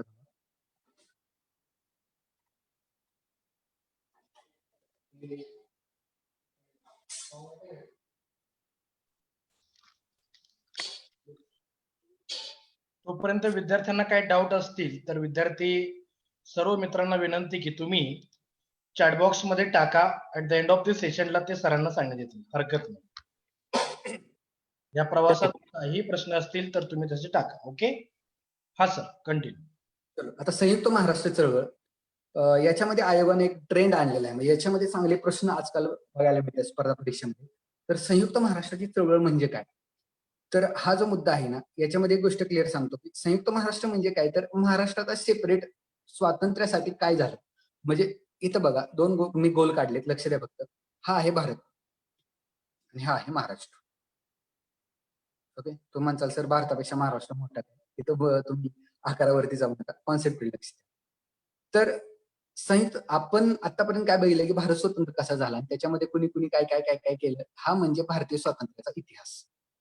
महाराष्ट्र वेगळा होण्यासाठी ज्या काही चळवळी घडल्या, ज्यांनी ज्यांनी योगदान दिलं, स्वतंत्र म्हणत नाही मी, महाराष्ट्र स्वतंत्र झाला हा शब्द चुकीचा आहे, कोणी म्हणू पण नका. महाराष्ट्र स्वतंत्र नाही झाला तर महाराष्ट्र वेगळा झाला. तर महाराष्ट्र वेगळा होण्यासाठी कुणी कुणी काय काय केलं, कुठल्या कुठल्या संघटना आणल्या, कुठल्या कुठल्या व्यक्तीनं काय काय केलं, ह्या सगळ्या गोष्टी म्हणजे संयुक्त महाराष्ट्र चळवळ. आलं लक्षात? म्हणजे भारत स्वतंत्र झाला कधी? 1947 ला. महाराष्ट्र कधी अस्तित्वात आला? 1960 ला. तर 1947 ते 1960 मध्येच महाराष्ट्रासाठी काय कामं झाली का? तर नाही. कळालं? तर यामध्ये 1947च्या आधी पण महाराष्ट्राच्या स्थापनेसाठी, वेगळ्या अस्तित्वासाठी खूप सारे प्रयत्न झाले आणि 1960 ला शेवटी आपला महाराष्ट्र अस्तित्वात आला. मग त्याच्यामध्ये कुणी कुणी कुठलं कुठलं योगदान दिलं, कळालं? मग त्याच्यामध्ये तुमचे आचार्य अत्रे असतील, वेगवेगळे 107 जणांचा जो आपण हुतात्मा झाले. एक आयोगाने एक नवीनच प्रश्न म्हणजे जो आपल्या नवीन हुतात्म्याचा एक शोध लागला होता. शोध लागल्यापेक्षा ते क्लिअर झालं की त्यांचा सुद्धा मृत्यू त्या ज्यावेळेस मोरारजी सरकार होतं त्यांनी गोळीबाराचा आदेश दिला होता. त्याच्यामध्ये हुतात्मे झाले होते. एक नवीन हुतात्म्याचं पण नाव त्याच्यामध्ये ऍड केलं आणि आयोगाने त्याच्यावरती प्रश्न विचारला होता. तर त्याच्यामध्ये महाराष्ट्र समिती असतील, त्याच्यानंतर कुठं कुठं अधिवेशनं झाली, या सगळ्यामध्ये संयुक्त महाराष्ट्राच्या इतिहासामध्ये 1-2 प्रश्न आपल्याला 100% बघायला मिळतात. आणि ज्यात कुठून करायचं तर क्लिअर लक्षात ठेवा, संयुक्त महाराष्ट्राचा चळवळ पूर्व परीक्षेसाठी जर तुम्हाला करायची असेल तर 11वीचं जे पुस्तक आहे इतिहासाचं ओल्ड, तोंडपाठ करा. हा घटक त्यातला तुम्हाला प्रश्न यातूनच सापडतील. मी फिक्स सांगतो तुम्हाला. संयुक्त महाराष्ट्र चळवळ 11वीचं जुनं पुस्तक आहे ओल्ड, त्याच्यामध्ये जो संयुक्त महाराष्ट्राचा इतिहास हा जो चॅप्टर आहे तो क्लिअर करा, तुम्हाला प्रश्न 100% यातूनच सापडतील. ओके, चला पुढे. सामाजिक सुधारणा. सामाजिक सुधारणा हा घटक करत असताना सामाजिक सुधारणा म्हणजे वेगवेगळे समाज. ओके, एक उदाहरण घ्यायचं म्हणलं तर सत्यशोधक समाज जर तुम्ही घेतला तर सत्यशोधक समाज नुसतं एवढंच म्हणायचं नाही की सत्यशोधक समाजाची स्थापना महात्मा फुलेंनी केली. तर सत्यशोधक समाजावरती प्रश्न आयोग कसं विचारतं बघा. सत्यशोधक समाज स्थापन झाल्या झाल्या अध्यक्ष होते महात्मा फुले. महात्मा फुलेंनी नंतर लगेच त्यांचे अध्यक्ष बदलले, लगेच त्याचा कार्यभाग बदलला. त्याचं वृत्तपत्र एक ऑफिशियल होतं सत्यशोधक समाजाचं. सत्यशोधक समाजाची टॅगलाईन, ज्याला ब्रीद वाक्य म्हणतात, ते कोण होतं, कुठल्या कुठल्या व्यक्तीने सत्यशोधक समाजाला मदत केली, कुणी कुणी सत्यशोधक समाज अंगीकारला, काल कोण कोण सत्यशोधक समाजाच्या प्रभावाखाली होतं. म्हणजे एखादी गोष्ट सामाजिक सुधारणा कुठल्या केल्या त्या समाजानं, या सगळ्या गोष्टी एखाद्या समाजाविषयी ज्यावेळेस परीक्षेमध्ये येतात त्यावेळेस तेच तेच मुद्दे रिपीट होतात. रिपीट होण्यापेक्षा आयोग तेच नेमकं प्रश्न विचारतं की जे गरजेचं आहे किंवा जे तुम्हाला माहित असणं अपेक्षित आहे. ओके, आयोग असं कधीच विचारत नाही की असं चेष्टेनं स्पर्धा परीक्षेचा विद्यार्थी म्हणतो की आता एवढंच विचारायचं राहिलंय की बाबरच्या मृत्यूमध्ये बाबरची ज्यावेळेस समाधी गावली त्यावेळेस बाबराच्या समाधीमध्ये कुठली खनिज आढळली. कारण असलं प्रश्न आयोग कधीच विचारत नाही. त्या खनिजाचा काय उपयोग पण नाही. मुद्दा काय की बाबरनं काम काय केलं याच्यावरती प्रश्न आयोग विचारू शकतो. कळलं तर सत्यशोधक समाज ह्या समाजाची स्थापना वगैरे सुरुवातीचा विचारू शकतात, पण पॉइंट आउट प्रश्न कुठं होईल त्याच्या कार्यावरती. सो कार्य आणि संबंधित व्यक्ती म्हणजे कुठल्याही समाजाचा अभ्यास करत असताना या मुद्द्यामध्ये करा समाजाची स्थापना कधी झाली, का झाली, संबंधित व्यक्ती कोण होते आणि त्या समाजाचं कार्य. प्रत्येक कार्य याच्यामध्ये बसवा. आता मोस्ट इम्पॉर्टंट थिंग तुम्ही लक्षात घ्या. इतिहासामध्ये जर मला कोणी विचारलं की सर इतिहासामध्ये सगळ्यात महत्वाचा एखादा तुम्ही मुद्दा सांगा, तर तसे सगळेच महत्वाचे मुद्दे आहेत. पण सगळ्यात महत्वाचा मुद्दा कोणता असं जर मला कोणी विचारलं तर मी सांगेल हे सगळे ऍक्ट किंवा कायदे. म्हणजे आपण बघत असतो म्हणजे मूर्ती ज्यावेळेस तयार होते ना मूर्ती, त्यावेळेस वेगवेगळ्या टाकीचे घाव आपण त्याला घालत असतो आणि त्या त्या घावाच्या आकारानुसार त्या मूर्तीचा आकार तयार होत असतो. भारताला जे स्वातंत्र्य मिळालं ते असं मिळालं का इथं भारत परतंत्र्यात होता, चळवळ घडली आणि भारत स्वातंत्र्य झाला, असं झालं का? तर अजिबात नाही. एक मिनिट. येतोय आवाज सर, येतोय येतोय येतोय ना सर, आवाज येतोय ना? येतोय येतोय. Okay okay. तर असं नाही झालं की भारत इथं परतंत्र्यात होता, इथं चळवळ घडली आणि इथं स्वातंत्र्य झालं, असं अजिबात झालेलं नाही. भारताला जर स्वातंत्र्य मिळालं असेल तर तर पर्सेंटेज सांगायचं झालं तर भारताला फक्त शेवटी 31% स्वातंत्र्य मिळालं. जे 70% स्वातंत्र्य आपल्याला आधीच मिळालं. सर तुम्ही काय सांगताय असं वाटेल काय जणांना? असं कुठं असतं का सर 30% 70%? आपल्याला डायरेक्ट स्वातंत्र्य 1947 ला मिळालं असं विचार विद्यार्थ्यांच्या मनात येतील. कधी येतात विचार? त्यावेळेस आपला अभ्यास नसतो तेव्हा आपल्याला असं वाटत असेल. पण जवळजवळ 70% स्वातंत्र्य आपल्याला हे 1947च्याच आधी मिळालं. ते कसं? तर ते मिळालं होतं या कायद्यांमुळे. ओके, वेगवेगळे कायदे असतील. ओके, चार्टर ऍक्ट मगाशी तुम्हाला सांगितलं की चार्टर ऍक्ट मुळे बंगालचा गव्हर्नर जनरल झाला. ते चार्टर ऍक्ट मुळे पहिलं सर्वोच्च न्यायालय कलकत्ता येथे स्थापन झाले. काउन्सिल ऍक्ट असतील वेगवेगळे. ओके, 93, 13, 33, 53चा मॉर्लेमेंटो कायदा ज्यानं पहिल्यांदा आरक्षणाची पद्धत चालू केली भारतामध्ये आणि ते आरक्षण मुस्लिमांना कुठल्या कायद्याने दिलं तर तो मॉर्लेमेंटो कायदा. मगाशी ज्याचा मी उल्लेख केला तो मॉन्टेग्यू चेम्सफोर्ड कायदा, ज्यानं भारतामध्ये प्रत्येक 10 वर्षाच्या हप्त्याने आपल्याला स्वातंत्र्य मिळणार आहे असं सांगितलं तो मॉन्टेग्यू चेम्सफोर्ड कायदा. भारत सरकारचे कायदे असतील वेगवेगळे म्हणजे कुठला सुशासनाचा कायदा 1858चा असेल, त्याच्यानंतर भारत सरकारचा कायदा 1935चा असेल आणि ज्यांना आपल्याला स्वातंत्र्य मिळालं तो म्हणजे भारतीय स्वातंत्र्याचा कायदा 1947. हे जे कायदे आहेत ना ह्या कायदे नीट करा विद्यार्थी मित्रांनो. ज्याला कायदे कळाले ना त्याला इतिहास कळाला. म्हणजे इतिहासामध्ये जे आपल्याला 70% स्वातंत्र्य दिलं गेलं ते या कायद्यानंच दिलं गेलं ना. मग हे कायदे म्हणजे कुठले? आता बघा भारतीयांचा समावेश केला गव्हर्नरच्या काउन्सिलमध्ये. मग तो कुठल्या कायद्याने केला? ओके, आता गव्हर्नर कोण? तर राज्य चालणारा. मग त्याचं काउन्सिल कोण? तर त्याच्या हाताखाली असणार. आज आपण बघतो पंतप्रधान मोदी आहेत त्यांच्या हाताखाली वेगवेगळे मिनिस्ट्रीज आहेत, वेगवेगळे खाते आहेत, वेगवेगळे मंत्रालय आहेत, ते पण त्यांना मदत करत असतात. तसं ज्यावेळेस गव्हर्नर कारभार करत होता त्यावेळेस त्याच्या कमिटीमध्ये वेगवेगळी लोक असायची आणि मग ह्या लोकांमध्ये भारतीय लोक घेतली. म्हणजेच काय की भारतीयांना विचारात घेतलं गेलं की राज्यकारभार कसा करायचा. हे प्रकारचं एक स्वातंत्र्यच आहे. ओके, हे एक प्रकारचं स्वातंत्र्यच आहे. मग हे कधी कधी कुठल्या कायद्याने आपल्याला कुठलं कुठलं स्वातंत्र्य मिळालं या गोष्टी ज्याला समजल्या ना त्याला एक अप्रोच चांगला आहे इतिहासाचा असं म्हणत असतो. काल त्याच्यामुळे हे जे गोष्टी दिसत आहेत ना this is very IMP section in history.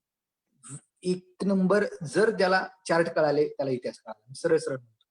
Okay, मी काही मुद्दे तर इथंच क्लिअर केले. मॉर्लेमेंटो मध्ये आरक्षण मिळालं पहिल्यांदा. मॉन्टेग्यू चेम्सफोर्ड कायद्यानं हप्ता देण्यास चालू केलं. भारत सरकारचा जो 1935चा कायदा आहे ज्याचा डायरेक्ट इम्पॅक्ट आपल्या भारतीय राज्यघटनेवरती होतो आणि स्वातंत्र्याच्या कायद्याने 1947 आपल्याला स्वातंत्र्यच मिळालं. म्हणजे IMP मुद्दा कुठला इतिहासाचा सगळ्यात जास्त तर हे कायदे. ह्या कायद्यांचा अभ्यास व्यवस्थित तुम्हाला जाताना करून जायचा. ओके, तर हे IMP मुद्दे आहेत ज्याचा अभ्यास कसा करायचा मी तुम्हाला सांगितलं. चला काही गोष्टी अजून आहेत ज्या की आपल्याला डिस्कस करायच्या. बघा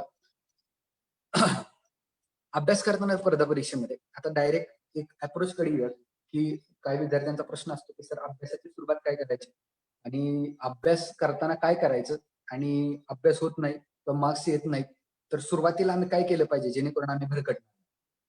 हे जे 3 पॉइंट आहेत ना तुमच्यासाठी काढून आणलेले, हे जरा व्यवस्थित सगळ्यांनी अभ्यासा. म्हणजे ज्याचा फायदा मला झाला, थोडा उशिरा का होईना, ज्याचा फायदा मला झाला, तुमचा काही नुकसान न होता ज्या गोष्टी आता मी तुम्हाला सांगणार आहे त्या नीट अभ्यासा. की द पिलर ऑफ सक्सेस, तुम्हाला एमपीएससी मध्ये जर यश मिळवायचं असेल तर 3 गोष्टी तुमच्याकडे असणं कंपल्सरी आहे. एक तर तुमचा अभ्यासक्रम तोंडपाठ पाहिजे. मी सुरुवातीच्या स्लाइड मध्ये बघा पॉईंट टू पॉईंट अभ्यासक्रम सांगत होतो, पॉईंट टू पॉईंट. राज्यसेवा पूर्व असेल, कंबाईन पूर्व असेल, मुख्य असेल. का सांगत होतो? मला माहिती आहे तुम्हाला त्यात इंटरेस्ट नाही, पण का सांगत होतो? का सांगत होतो? ज्यावेळेस तुम्हाला एखादा प्रश्न येईल, अभ्यास करत असताना तुम्ही सिलेबस वाईज अभ्यास केलेला असेल आणि नेमका तुम्हालाच तो प्रश्न येईल, तर कोणाला जमणार नाही, आणि तुम्ही मेरिट मध्ये असाल, तेव्हा माझ्या या वाक्याचं तुम्हाला महत्व कळेल की अभ्यास करून तोंडपाठ असणं किती गरजेचं आहे. ओके, मग अभ्यास करत असताना सुरुवातीला एक गोष्ट करा की तोंडपाठ करा. कुठलाही सिलेबस जो असेल, कुठल्याही विषयाचा, तो तोंडपाठ करा. एक आठवडा नुसता अभ्यासक्रम तोंडपाठ करण्यात जाऊ द्या, काय प्रॉब्लेम नाही. पण ज्याला अभ्यास तोंडपाठ आहे, कारण अभ्यास तोंडपाठ असलं की काय होतं बघा, तुम्ही एक पान घेतलंय वाचायला, ओके, रॅन्डमली. तुम्ही समजा पेपर वाचताय, न्यूज पेपर वाचताय, तुम्ही समजा पेपर वाचायला घेतलाय मुद्दा, आणि तुम्हाला अचानक कुठंतरी संपादकीयमध्ये कुठंतरी आलं की स्वातंत्र्योत्तर भारताची गोष्ट आली. ओके, समजा स्वातंत्र्योत्तर भारत काय की समजा बांगलादेशचं स्वातंत्र्य ही गोष्ट, बांगलादेशचे स्वातंत्र्य असा संपादकीयमध्ये हे आला, लेख आला. आता बांगलादेशचे स्वातंत्र्य हा लेख आलाय, मग तुम्ही तो वाचायचा का नाही, हा मुद्दा आला पाहिजे तुमच्या मनात. तर बांगलादेशचं स्वातंत्र्य मला स्पर्धा परीक्षेला कुठं आहे का, हे तुम्हाला कधी कळेल हो? मग तिथं तुम्ही काय घेत बसणार का, सिलेबस काढत बसणार का? चला, अंबानी पूर्वला आहे का बांगलादेश स्वातंत्र्य, त्याच्यानंतर राज्यसेवा मुख्य पूर्वला आहे का, कुठं आहे का, हे चालत बसणार नाही. जर तुमच्यात तोंडपाठ असेल ना सिलेबस, तर आता बघितल्या तुम्हाला वाटणार पण नाही की बांगलादेशचं स्वातंत्र्य हे कुठं आपल्याला अभ्यासाला असेल, पण आहे. मी जो मग सांगितलं तुम्हाला राज्यसेवा मुख्य परीक्षेमध्ये पॉईंट नंबर 1.7 स्वातंत्र्योत्तर भारत, यामध्ये बांगलादेशचा जो आपण स्वातंत्र्य मिळवून दिलं, इंदिरा गांधीजींची स्ट्रॅटेजी, त्याच्यामध्ये ही गोष्ट मोडते बघा. म्हणून सांगतो मी तुम्हाला, कुठलीही गोष्ट तुम्ही वाचायला घेतली स्पर्धा परीक्षेची, किती आपल्याला कुठे हे समजलं की आपण ती बारकाईनं करतो, आणि हे कधी समजेल तुम्हाला, जर तुमचा काय असेल अभ्यासक्रम तोंडपाठ असेल तर. म्हणून ह्या अभ्यासक्रमाचं महत्व एवढं आहे की निम्मा तुम्ही तुमची लढाई इथं जिंकली जर तुम्ही अभ्यासक्रम तोंडपाठ केला तर. निम्मी, विचार करून बोलतोय, निम्मी लढाई मी असं बोलत नाही, विचार करून यासाठी बोलतोय की तुम्हाला ऍटलिस्ट वाचताना कळतं की बाबा हा मुद्दा आपल्याला आहे का नाही. त्यानं काय होतं, जर मुद्दा नसेल तर तुमचा वेळ आणि एफर्ट्स दोन्ही वाचतात. नाहीतर उगाच तो मुद्दा सिलेबसला नाही आणि आपण वाचत बसतो. म्हणून अभ्यासक्रम तोंडपाठ असणं पहिला पिलर आहे. दुसरं, मागच्या वर्षीच्या प्रश्नपत्रिकांचा आढावा. मार्केटमध्ये भरपूर सारी पुस्तकं अवेलेबल आहेत ज्याच्यामध्ये त्यांनी मागचे प्रिव्हियस इयर क्वेश्चन्स दिलेले आहेत. मग हे मागचे प्रिव्हियस इयर क्वेश्चन कुठलंही घ्या, अवेलेबल आहे, आणि त्याचा अभ्यास करा की आयोग नेमकं प्रश्न विचारतं कसं. आणि त्याच्यावरती तुम्हाला मग कळेल की अभ्यास करायचा कसा. आणि एक आर ही गोष्ट मी अभ्यास करताना वापरतो. आर म्हणजे काय, आर पाटील नाही. ओके, तर चा अर्थ आहे रिपिटेटिव्ह रिडिंग. रिपीट म्हणजे परत, रिडिंग म्हणजे वाचन, परत परत वाचा. एकच गोष्ट ज्यावेळेस तुम्ही करताय ना, परत परत वाचा की नेमका आपण अभ्यास करतोय, तर ती गोष्ट रिपीट केल्यानं काय होतं की एक्झॅक्टली आपल्याला कमी वेळात त्याचे आन्सर्स मिळतात परीक्षेमध्ये. आणि रिपिटेटिव्ह रिडिंग जर आपलं वाचलं तर आपल्याला उत्तरावरचा कॉन्फिडन्स आपला जास्त असतो. बघा, तळ्यात मळ्यात होत नाही. रिपिटेटिव्ह रिडिंग असणार ना, तळ्यात मळ्यात होत नाही. कधी कधी काय होतं की 1, 2, 3, 4 ऑप्शन असतात, हे तर माहितच आपल्याला, हे पण नाही, हे पण नाही.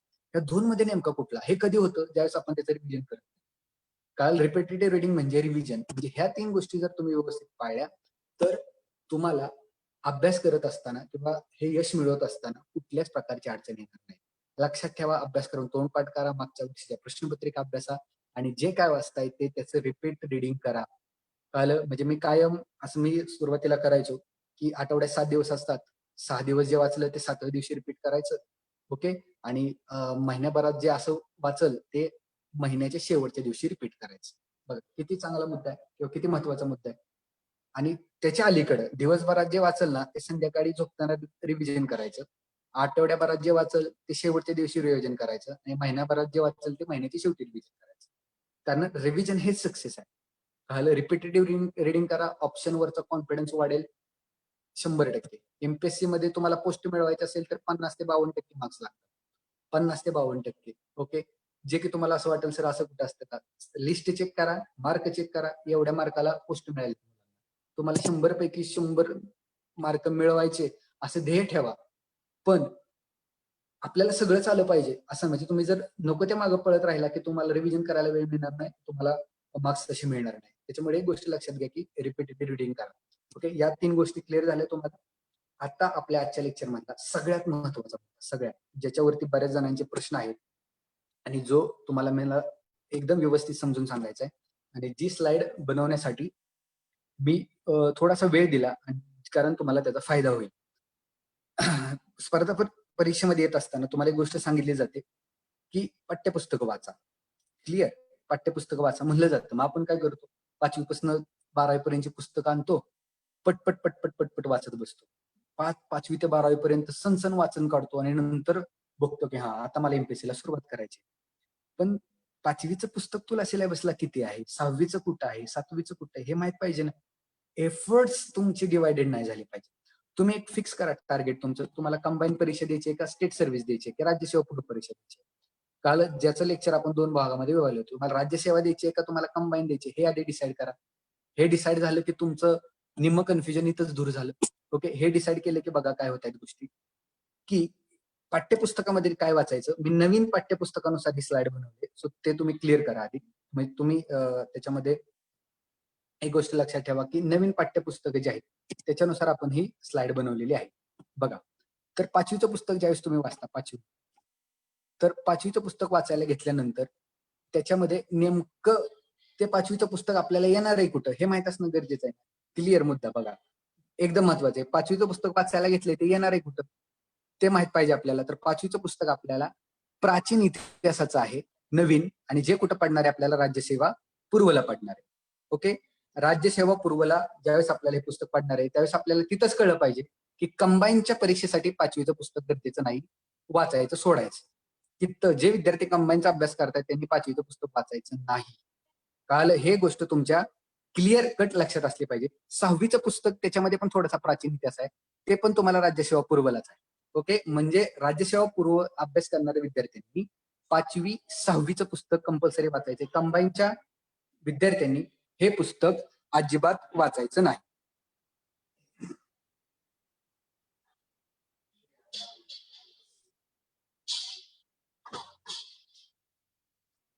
ओके. चला पुढं. आता पुढचा मुद्दा 7वीचं पुस्तक कोणी वाचायचं. बघा, मध्ययुगीन भारताचा इतिहास आहे. मध्ययुगीन भारताचा इतिहास कंबाईनला आहे का? तर अजिबात नाही. मग मध्ययुगीन भारताचा इतिहास हा कुणाला आहे? फक्त राज्यसेवेला. आणि राज्यसेवावाल्यांनीच 5वी 6वी 7वीची पुस्तकं वाचायची.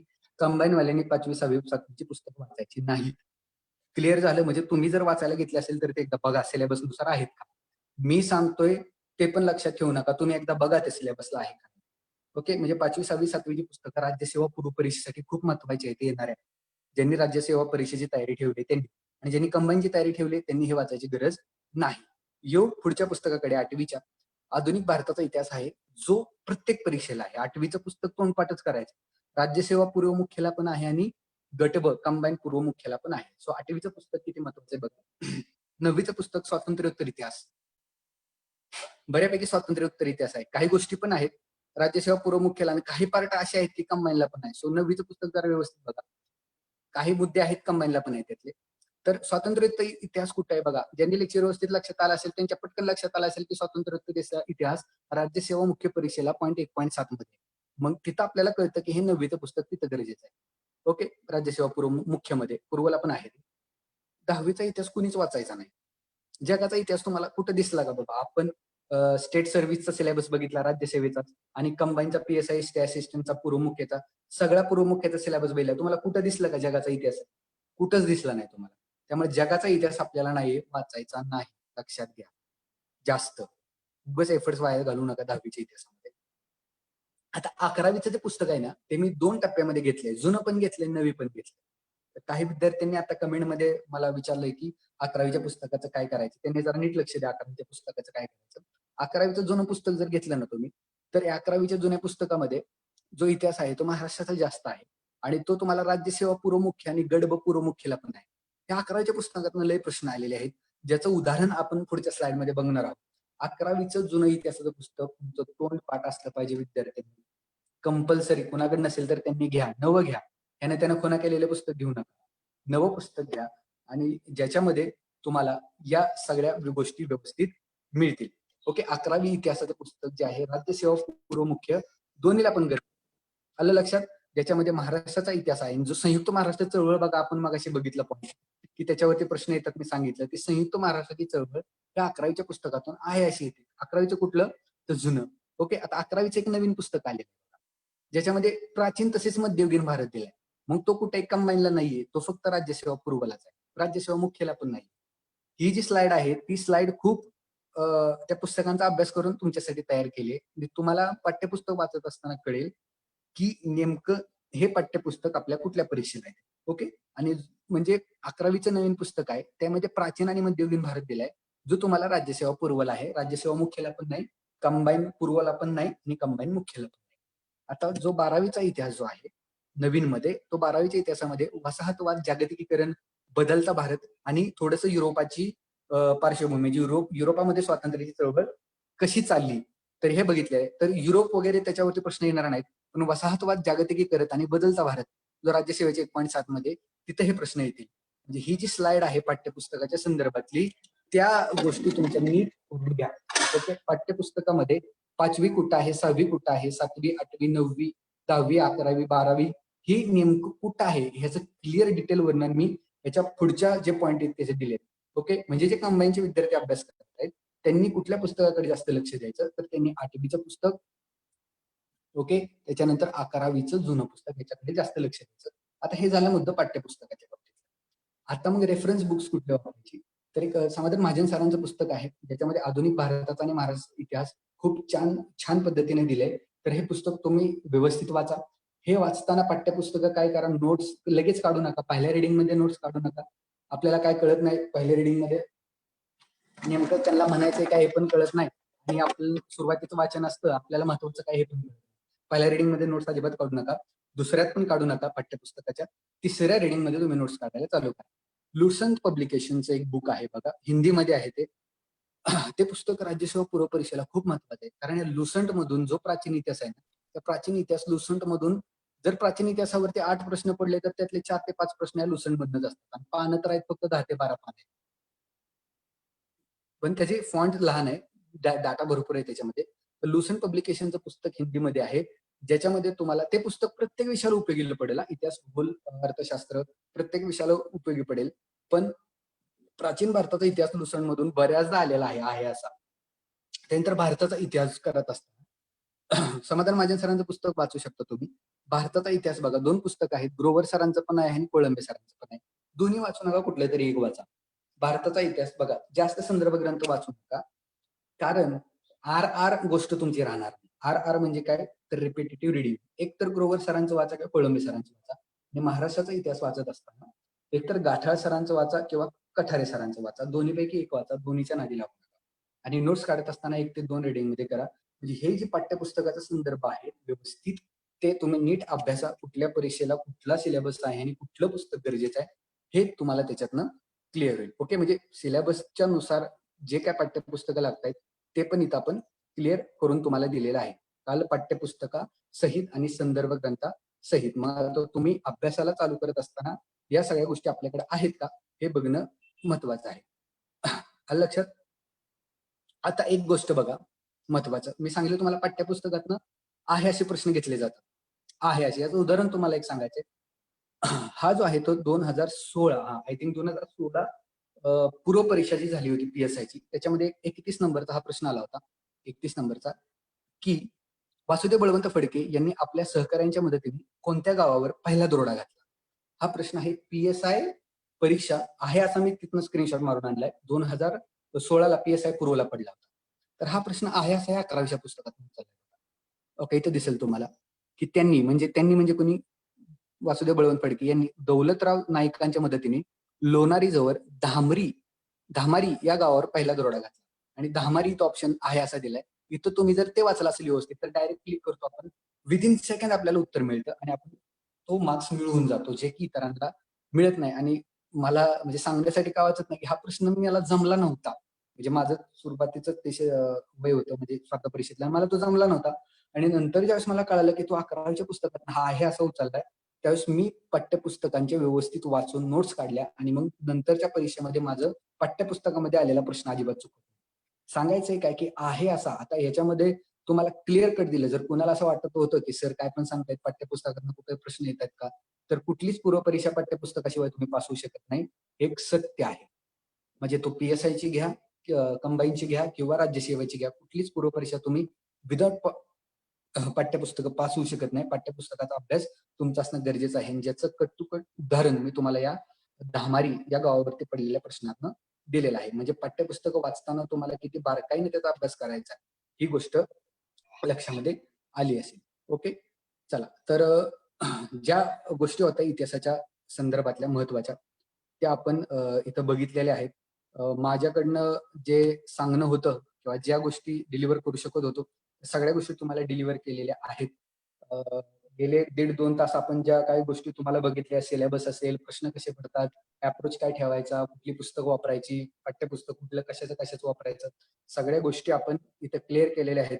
जर कुणाचे काय डाऊट्स असतील, कुणाच्या काही शंका वगैरे असतील तर तुम्ही विचारू शकता. आपण त्या शंकांचं निरसन इथं करायचा 100% प्रयत्न करू. जर कुणाचे काही मुद्दे असतील तर तुम्ही नजीमन बोला.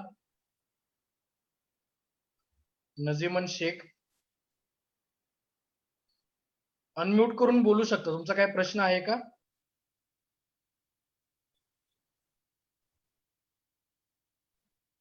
ज्यांना कुणाला डाऊट असेल, काय विचारायचं असेल तर आपण पुढचे एक 20 मिनिटं आपण त्याच्यावरती देऊयात. काय कोणाचे डाऊट असतील तर तसे. बिनधास्त विचारा. काही डाऊट असतील, सुरुवातीच्या क्षेत्रामध्ये असे डाऊट येतात, तुम्हाला असं वाटेल की हसतील सगळे किंवा कुणाला काय वाटेल, काहीही डाऊट असतील तुमच्या मनात 100% विचारा. पूर्ण प्रयत्न केला जाईल की तुमचे ते डाऊट सॉल्व्ह करण्याचा. हा शेख विचारा तुमचा प्रश्न. तुम्हाला अनम्यूट केले, बोला. सर, कंबाईनची एक स्लाइड दाखवली होती, त्यामध्ये कोणते विषय किती मार्क्सला असं दाखवलं होतं. ती स्लाइड परत दाखवता का एकदा? तुम्ही एक काम करा. एक मिनिट. तुम्ही एक काम करा, फेसबुकच्या आपल्या पेज वरती ते आहे स्लाइड वगैरे सगळं रेकॉर्डेड, तुम्ही तिथून बघू शकता. ओके, ठीक आहे. चलो, anyone have a question? Sir आहेत, एक मिनिट. काय प्रश्न आलेत विचार.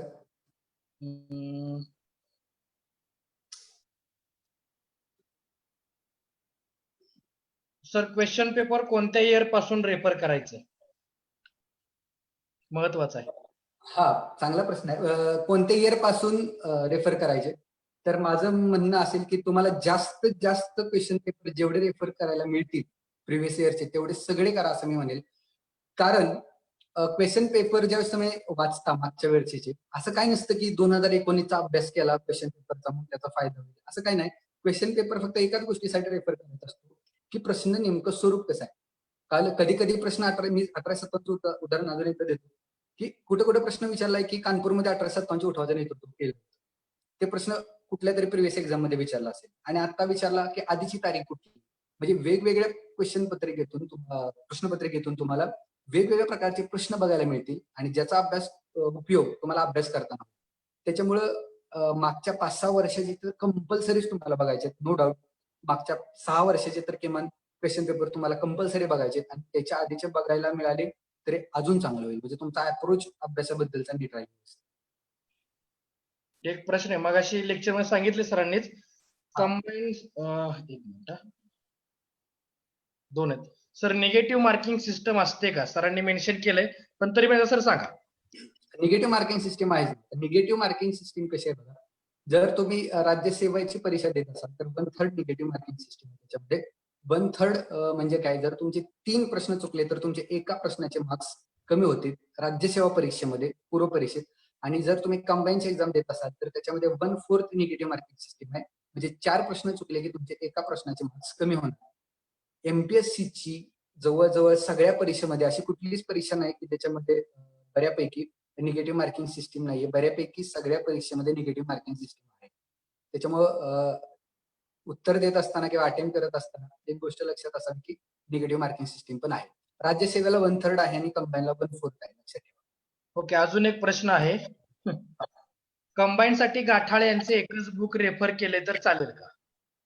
हा, चालेल चालेल. गाठाळ सरांचं पुस्तक बघा, मी स्पेशली म्हणजे मी अभ्यास करत असताना गाठाळ सरांचं पुस्तक वापरतो आणि मला अनुभव चांगला आलेला आहे. गाठाळ सरांच्या पुस्तकातून बऱ्याच एक्झाम मध्ये, मागची जर पीएसआय ची मागची परीक्षा होती 2019 ची, गाठाळ सरांच्या पुस्तकाचा अभ्यास केला होता, तर 10 पैकी 9 प्रश्न सुटायला मदत झाली होती आमच्या मित्रांना. आणि आमच्या ग्रुप स्टडी आम्ही करतो. मग गाठाळ सरांचं पुस्तक जर तुम्ही वाचत असाल तर खूप चांगली गोष्ट आहे. मी स्वतः रेफर करतो गाठाळ सरांचं पुस्तक. काय problem? Okay, one more question.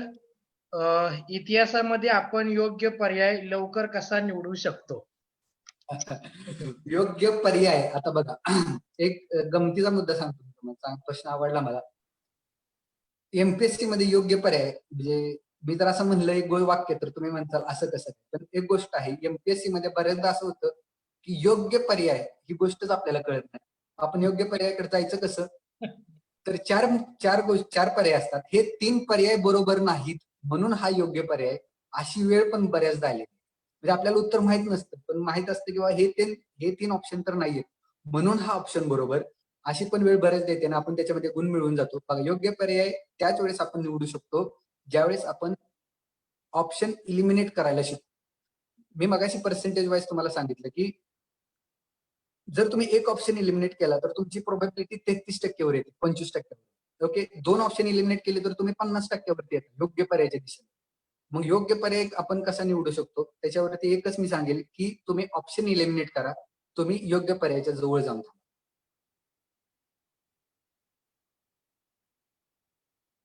Okay, अजून काय कुणाचे प्रश्न असतील तर राइज युअर हँड हा मोर मध्ये ऑप्शन आहे, तो करू शकता. अन्यथा तुम्ही इथे चॅट बॉक्सला टाकू शकता. आहेत का कुणाचे काही प्रश्न? ओके, असे काही बारीक सारीक असेल तर विचारू शकता. काही तुमच्या मनामधले डाऊट्स असतील, म्हणजे अन्यथा किती प्रश्न असला, कसाही असला, कसा विचारू, कारण आता जर तुम्ही संकोच केला मनामध्ये तर लक्षात घ्या ही संधी परत नाही. परत विद्यार्थी दशेत मान अपमान नसतो, लक्षात ठेवा. मान अपमानास काय प्रश्न बाळगायचं. आलाय सर. सर, लास्ट 2 आन्सर मध्ये खूप कन्फ्युजन होतं. सो एक मिनिट. सो राईट आन्सर कसं समजेल? त्याला अभ्यासच करावा लागेल. शेवटच्या 2 मध्ये जो प्रश्न तुम्हाला पडलाय, तुम्हाला पण बऱ्याचदा पडतो, शेवटच्या 2 ऑप्शन मध्ये बऱ्याचदा असं होतं की फिक्स माहिती ह्या 2 मध्ये आहे, पण अशा वेळेस एक गोष्ट करायची की आपल्या म्हणजे मन आपलं सांगतच 2 मध्ये जरी कन्फ्युजन होत असलं तरी आपण एवढ्या सगळ्या दिवस एवढ्या सगळ्या गोष्टी वाचलेल्या असतात आणि मग कुठंतरी आपल्याला त्या 2 मध्ये कुठंतरी एक जवळ जाण्याचा आपण प्रयत्न करायचा. आपल्या ज्ञानाचा आतापर्यंत वाचलेलं ज्ञान सगळं गोळा करायचं एका ठिकाणी आणि बघायचं की आपल्याला कुठं काय याच्यामध्ये संदर्भ गावतोय का आणि तो मारायचा. 2 ऑप्शन असेल तर तिथे 100% खूप मनाची चलबिचल होते, पण सगळं ज्ञान आठवायचं काय रेफरन्स गावतो आणि मग मारून द्यायचं. काय फक्त प्रॉब्लेम. जय मातादी करू नका, एवढं मात्र लक्षात घ्या. जय मातादी नाही, काहीतरी त्याला रेफरन्स असावा काही. अजून एक प्रश्न आहे, युपीएससी साठी कोणते बुक्स रेफर करायचे? हिस्ट्रीसाठी युपीएससी साठी एक गोष्ट बघा, युपीएससीची हिस्ट्री ना ते बऱ्यापैकी वलेची नाही सुरुवातीला, तर युपीएससीची हिस्ट्री बऱ्यापैकी ना म्हणजे एनसीआरटी मधून पडते. सो एनसीआरटीचं 100% तुम्ही जो एशियंट हिस्ट्री असेल तुमची, मिडियन आणि मॉडर्न, ह्या तिन्ही हिस्ट्रीज तुम्हाला एनसीआरटी जर तुम्ही व्यवस्थित केलं तर युपीएससी मध्ये निम्मे प्रश्न तुम्हाला त्या पूर्व परीक्षेमधली एनसीआरटी मध्ये सापडतील. आणि ज्यावेळेस तुम्ही हे सगळं करताल एनसीआरटी खूप मोठा डाटा आहे युपीएससीच्या पूर्व परीक्षेचा. आणि मग स्पेक्ट्रम आणि बिपिन चंद्र या दोघांचं पुस्तक तुम्ही एक्स्ट्रा मध्ये वाचलं या गोष्टीसाठी तर तुम्ही युपीएससीच्या प्री मध्ये हिस्ट्रीचे प्रश्न जास्त टॅकल करू शकता. प्लस चालू घडामोडीचे रिलेटेड पण हिस्ट्री पडते. सो हिस्ट्री युपीएससी साठी मी सांगेल की एनसीआरटी कंपल्सरी मस्ट, त्यांचं स्पेक्ट्रम, बिपिन चंद्र आणि थोडस चालू घडामोडीच्या संदर्भात हिस्ट्री, त्याच्यावरती तुम्ही टॅकल करू शकता. Okay, one more question. Sir, BA history किती इम्पॉर्टंट आहे? 100% बीए हिस्ट्री. बघा, ज्यावेळेस आपण हिस्ट्रीचा बीएचा अभ्यास करतो, बरेचसे माझे मित्र हिस्ट्रीमध्ये चांगले मार्क्स मिळवतात बीएला. जर तुम्हाला आता म्हणजे काही विद्यार्थ्यांचं ग्रॅज्युएशन झालेलं नसेल एमपीएससी साठी आणि त्यांना जर असं कुठं घ्यायचं असेल तर हिस्ट्री खूप गरजेची आहे. बघा, बीए हिस्ट्री कशासाठी गरजेची आहे तुम्हाला सांगतो. ज्यावेळेस प्रश्न एमपीएससी मध्ये कॉन्सेप्च्युअल विचारले जातात, ओके, कॉन्सेप्च्युअल. आता प्रश्न एक आला होता की क्रिप्स योजना भारतामध्ये कशासाठी आहे. एक उदाहरण देतो तुम्हाला. क्रिप्स योजना भारतामध्ये कशासाठी आहे. मग याच्यामध्ये 4 ऑप्शन होते की स्वातंत्र्याचा हप्ता देण्यासाठी, त्याच्यानंतर भारतीयांचा दुसऱ्या महायुद्धामध्ये सपोर्ट मिळवण्यासाठी, त्याच्यानंतर भारतीयांना स्वातंत्र्य देण्यासाठी आणि अजून एखादा ऑप्शन होता. मग अशा वेळेस कॉन्सेप्ट आला आणि कॉन्सेप्ट बीए मध्ये अभ्यास आपण ज्यावेळेस करतोय कॉन्सेप्च्युअली जास्त करतो. क्रिप्स योजना कशासाठी आली होती तर दुसऱ्या महायुद्धामध्ये भारतीयांचा सपोर्ट मिळवण्यासाठी. आणि ज्यावेळेस इथं कॉन्सेप्च्युअल प्रश्न येतात त्यावेळेस आपला एक्स्ट्रा अभ्यास जिथं असतो तिथं आपल्याला उपयोग होतो. मग बीए हिस्ट्री 100% गरजेची आहे, त्याच्यामध्ये काय वादच नाही. कॉन्सेप्च्युअल प्रश्न तुम्हाला इथं टॅकल करू शकता. दुसरा एक क्वेश्चन आहे, प्रिव्हियस क्वेश्चन पेपर साठी कोणते बुक वापरायचे? सांगितलं मी तुम्हाला, बरेचशी पुस्तकं आहेत प्रिव्हियस इयरचे. आणि असं पुस्तक बघा की ज्याच्यामध्ये तुम्हाला थोडंसं त्याचं एक्सप्लेनेशन पण मिळेल, अशी पुस्तकं बघा. आणि नसेल तर कुठल्याही बघा. प्रिव्हियस इयर क्वेश्चन पेपर मला सांगा, ह्या पुस्तकात वेगळं त्या पुस्तकात वेगळं असं असणार आहे. बरोबर. नाही, प्रिव्हियस इयर ते आयास असणार आहे. सो एक चांगलं पुस्तक बघा आणि त्याच्यामध्ये मला वाटतं ज्ञानदीपचं आहे, युनिकचं आहे, दोन्हीपैकी एक कुठलंही वापरलं तरी चालेल, चांगले आहेत. फक्त प्रिव्हियस इयर क्वेश्चन पेपरचा एवढा मोठा गट्टा तुमच्याकडे अभ्यास करताना पाहिजे. पुस्तक जाड आहे आणि ते जाड पुस्तक तुमच्याकडे कायम पाहिजे. मी सर सांगू जरा थोडस. हा, सांगा सर. म्हणजे ह्या प्रश्नाला अनुसरून असं असेल की आयोगाच्या वेबसाईट वरती सगळे क्वेश्चन पेपर अवेलेबल आहेत. अवेलेबल आहे. प्रिंट आउट काढायच्या, कारण बऱ्याचशा बुक्स मध्ये स्पेलिंग मिस्टेक किंवा अमुक तमुक या गोष्टी असतात. खालीवर झालेला असतो. सो गाईडलाईन ती राहील. सर दुसरा प्रश्न आहे तो एक घेऊयात. ओके सर, एमपीएससी ऍग्रिकल्चर मध्ये हिस्ट्री इम्पॉर्टंट आहे का? ऑब्विसली एमपीएससी ऍग्रिकल्चर मध्ये पूर्व परीक्षेसाठी 100% पूर्व परीक्षा आहे ना, ऍग्रिकल्चर असू द्या, एएमव्हीआय असू द्या, त्याच्यानंतर तुमची पीडब्ल्यूडी खात्याची असू द्या, प्री एक्झाम मध्ये इतिहास कंपल्सरी आहे. मुख्य एक्झाम मध्ये नाहीये, पण एग्रीकल्चर मध्ये प्रीला पण हिस्ट्री गरजेची आहे. सेकंड वन क्वेश्चन आहे. ओके, कंबाईन साठी इंडियन हिस्ट्री कमी मार्क साठी येतो, तर कुठले बुक रेफर करायचे? कमी मार्क्स साठी येतो, हा बरोबर आहे, म्हणजे अनालिसिस चांगलं आहे. पण एक आहे की कमी मार्क्स साठी येतो म्हणण्यापेक्षा बॅलन्स होतो. म्हणजे इंडियाची हिस्ट्री पण कधी कधी जर तुम्ही क्वेश्चन पेपर अनालिसिस केलं तर 10 मार्काला येतो ना, तर 5 मार्काला पर्यंत इंडियाची हिस्ट्री पण पडते. तर इंडियन हिस्ट्रीसाठी मी सांगेल, आता ग्रोवर जर तुम्ही वाचायचं, ग्रोवर बेल्लेकर पुस्तक जर वाचायचं म्हणलं तर ते खूप मोठं पुस्तक आहे. त्याच्यामध्ये फक्त ग्रोवर बेल्लेकर पुस्तकामधील आपल्या मुख्य परीक्षेला जे पॉईंट दिलेले आहेत ना, कंबाईनच्या मुख्य परीक्षेला, आता मी स्लाइड मध्ये दाखवतो, चळवळी असतील, शिक्षण असेल, त्याच्यावरचा प्रभाव, तर ग्रोवर बेल्लेकर पुस्तकातनं जर तुम्ही डिटेलमध्ये केलं भारताचा इतिहास तर ते अतिउत्तम. ग्रोवर बेल्लेकर सरांचं पुस्तक वाचा, आणि नाही वाचलं तर मग कोळंबे सरांचं एक पुस्तक आहे. काय प्रॉब्लेम? महत्वाचा क्वेश्चन आहे, क्वेश्चन पेपर अनालिसिस कसे करायचे? चांगला आहे प्रश्न, चांगला आहे. Question paper analysis correct. बघा, मी आता एक उदाहरण सांगतो की मी जर तुम्हाला धामरीचा प्रश्न दाखवला, बघा तो प्रश्न मला 2016 पूर्व परीक्षेला पीएसआयला, मग मला ते करेक्ट अनालिसिस झालं की तो प्रश्न तिथं पडला होता आणि मला ते तुमच्यापर्यंत आणावासा वाटला. मी डायरेक्ट 2016 पीएसआय पूर्व परीक्षेचं ते आयोगाच्या वेबसाईटवर जाऊन ओपन केली प्रश्नपत्रिका आणि त्यात मला हा प्रश्न सापडला. तर अनालिसिस यासाठी असं करायचं की तुम्हाला तो टॉपिक किती मार्क्सला पडला हे ज्यावेळेस समजेल त्यावेळेस तुम्हाला ते उत्तम अनालिसिस झालं असं मी म्हणेन. म्हणजे काय की अख्खी क्रिप्स योजना वाचली आणि अख्खी क्रिप्स योजना वाचून झाली आणि तुम्हाला कळलंच नाही की क्रिप्स योजना आली कशासाठी होती, तर कुठंतरी आपण वेगळ्या फ्लोनं चाललोय इकडे. मग क्वेश्चन पेपर अनालिसिसनं काय होतं की आपल्याला कळतं बाबा क्रिप्स योजना आली कशासाठी होती, हा असा प्रश्न विचारला होता. मी जे संदर्भ ग्रंथ वाचते त्यात मला ते सापडणं गरजेचं आहे की क्रिप्स योजना आली कशासाठी होती. जर ते त्यात सापडत नसेल तर मग आयोगाचे प्रश्नच मला टॅकल होत नाहीत, तर हा संदर्भ ग्रंथाचा उपयोग. म्हणून अनालिसिस असं करा की तो प्रश्न कुठं आलाय आणि तो कशा प्रकारे आलाय आणि तो किती मार्कला आलाय हे जर व्यवस्थित कळलं आपल्याला समजायचं क्वेश्चन अनालिसिस व्यवस्थित झालं. Okay, next question sir. भरपूर प्रश्न आपण पटपट घेऊयात. Okay sir. NCERT चे बुक रीड करायचे का सर MPSC साठी? बघा, माझं सरळ म्हणणं आहे की एमपीएससी साठी तुम्ही पूर्व परीक्षेसाठी नाही केलं तरी चालेल, काही गरज नाही.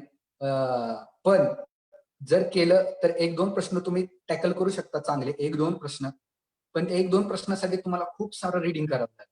काय म्हणजे मी क्लिअर सांगतो, 1-2 प्रश्नासाठी तुम्हाला खूप सारं रिडिंग करावं लागेल आणि मग त्यासाठी तुमचा मग इतर गोष्टीतनं पण वेळ जास्त जाईल आणि मग बाकीचे प्रॉब्लेम्स तयार होतील.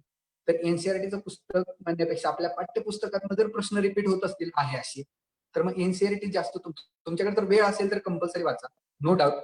पण आता जर तोंडावर एक्झाम आहे आणि जर तुम्हाला स्ट्रॅटेजी व्यवस्थित टाकायची असेल तर तुम्ही आपले पाठ्यपुस्तकं पहिली व्यवस्थित वाचा. आणि जर तुमच्याकडे एक्स्ट्रा वेळ असेल तर जो काय आपण आज सिलेबस झालाय तो सिलेबस ते एनसीईआरटी मध्ये कुठं मोडतो ते बघा आणि मग ते वाचा. पण एनसीईआरटी वाचा जर वेळ असेल तर, नसेल तर आपले पाठ्यपुस्तक व्यवस्थित रीड करा.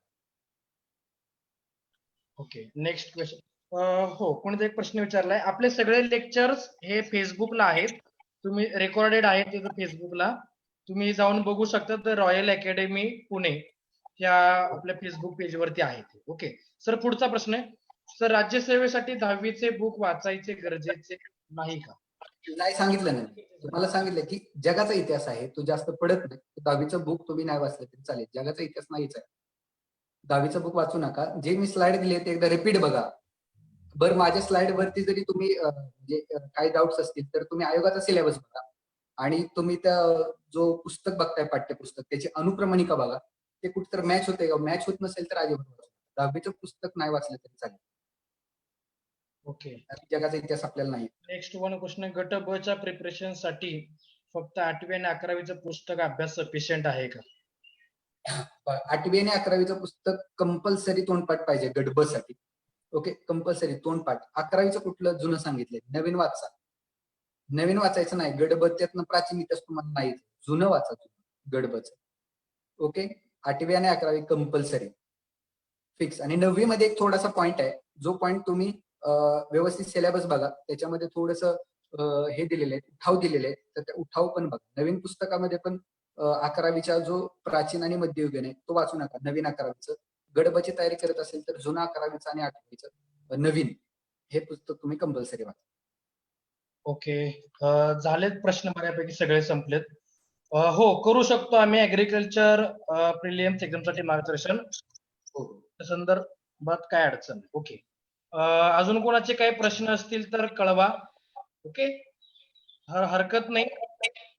तुम्ही सर्वजण या सेशनसाठी मोठ्या प्रमाणात उपस्थित राहिला. सर्व लेक्चर तुम्हाला पुन्हा परत ऐकण्यासाठी फेसबुक वरती हे आहे तसेच आहेत, तुम्ही ते पाहू शकता. ओके, उद्याचं सेशन जे आहे हे बरोबर 2:45 ला आपली लिंक ओपन असेल. त्या लेक्चरला तुम्ही सर्वजण उपस्थित राहा. ओके, लिंक तुम्हा सर्वांना दिली जाईल. ज्या तुमच्या मित्रांना मैत्रिणींना हे सेशन झूम मीटिंग वरून पाहता येत नसेल ते आपल्या फेसबुक पेज वरून हे पाहू शकतात. ओके, सो काही डाऊट सर नाहीयेत? Okay sir. पडळकर सर आहेत? पडळकर सर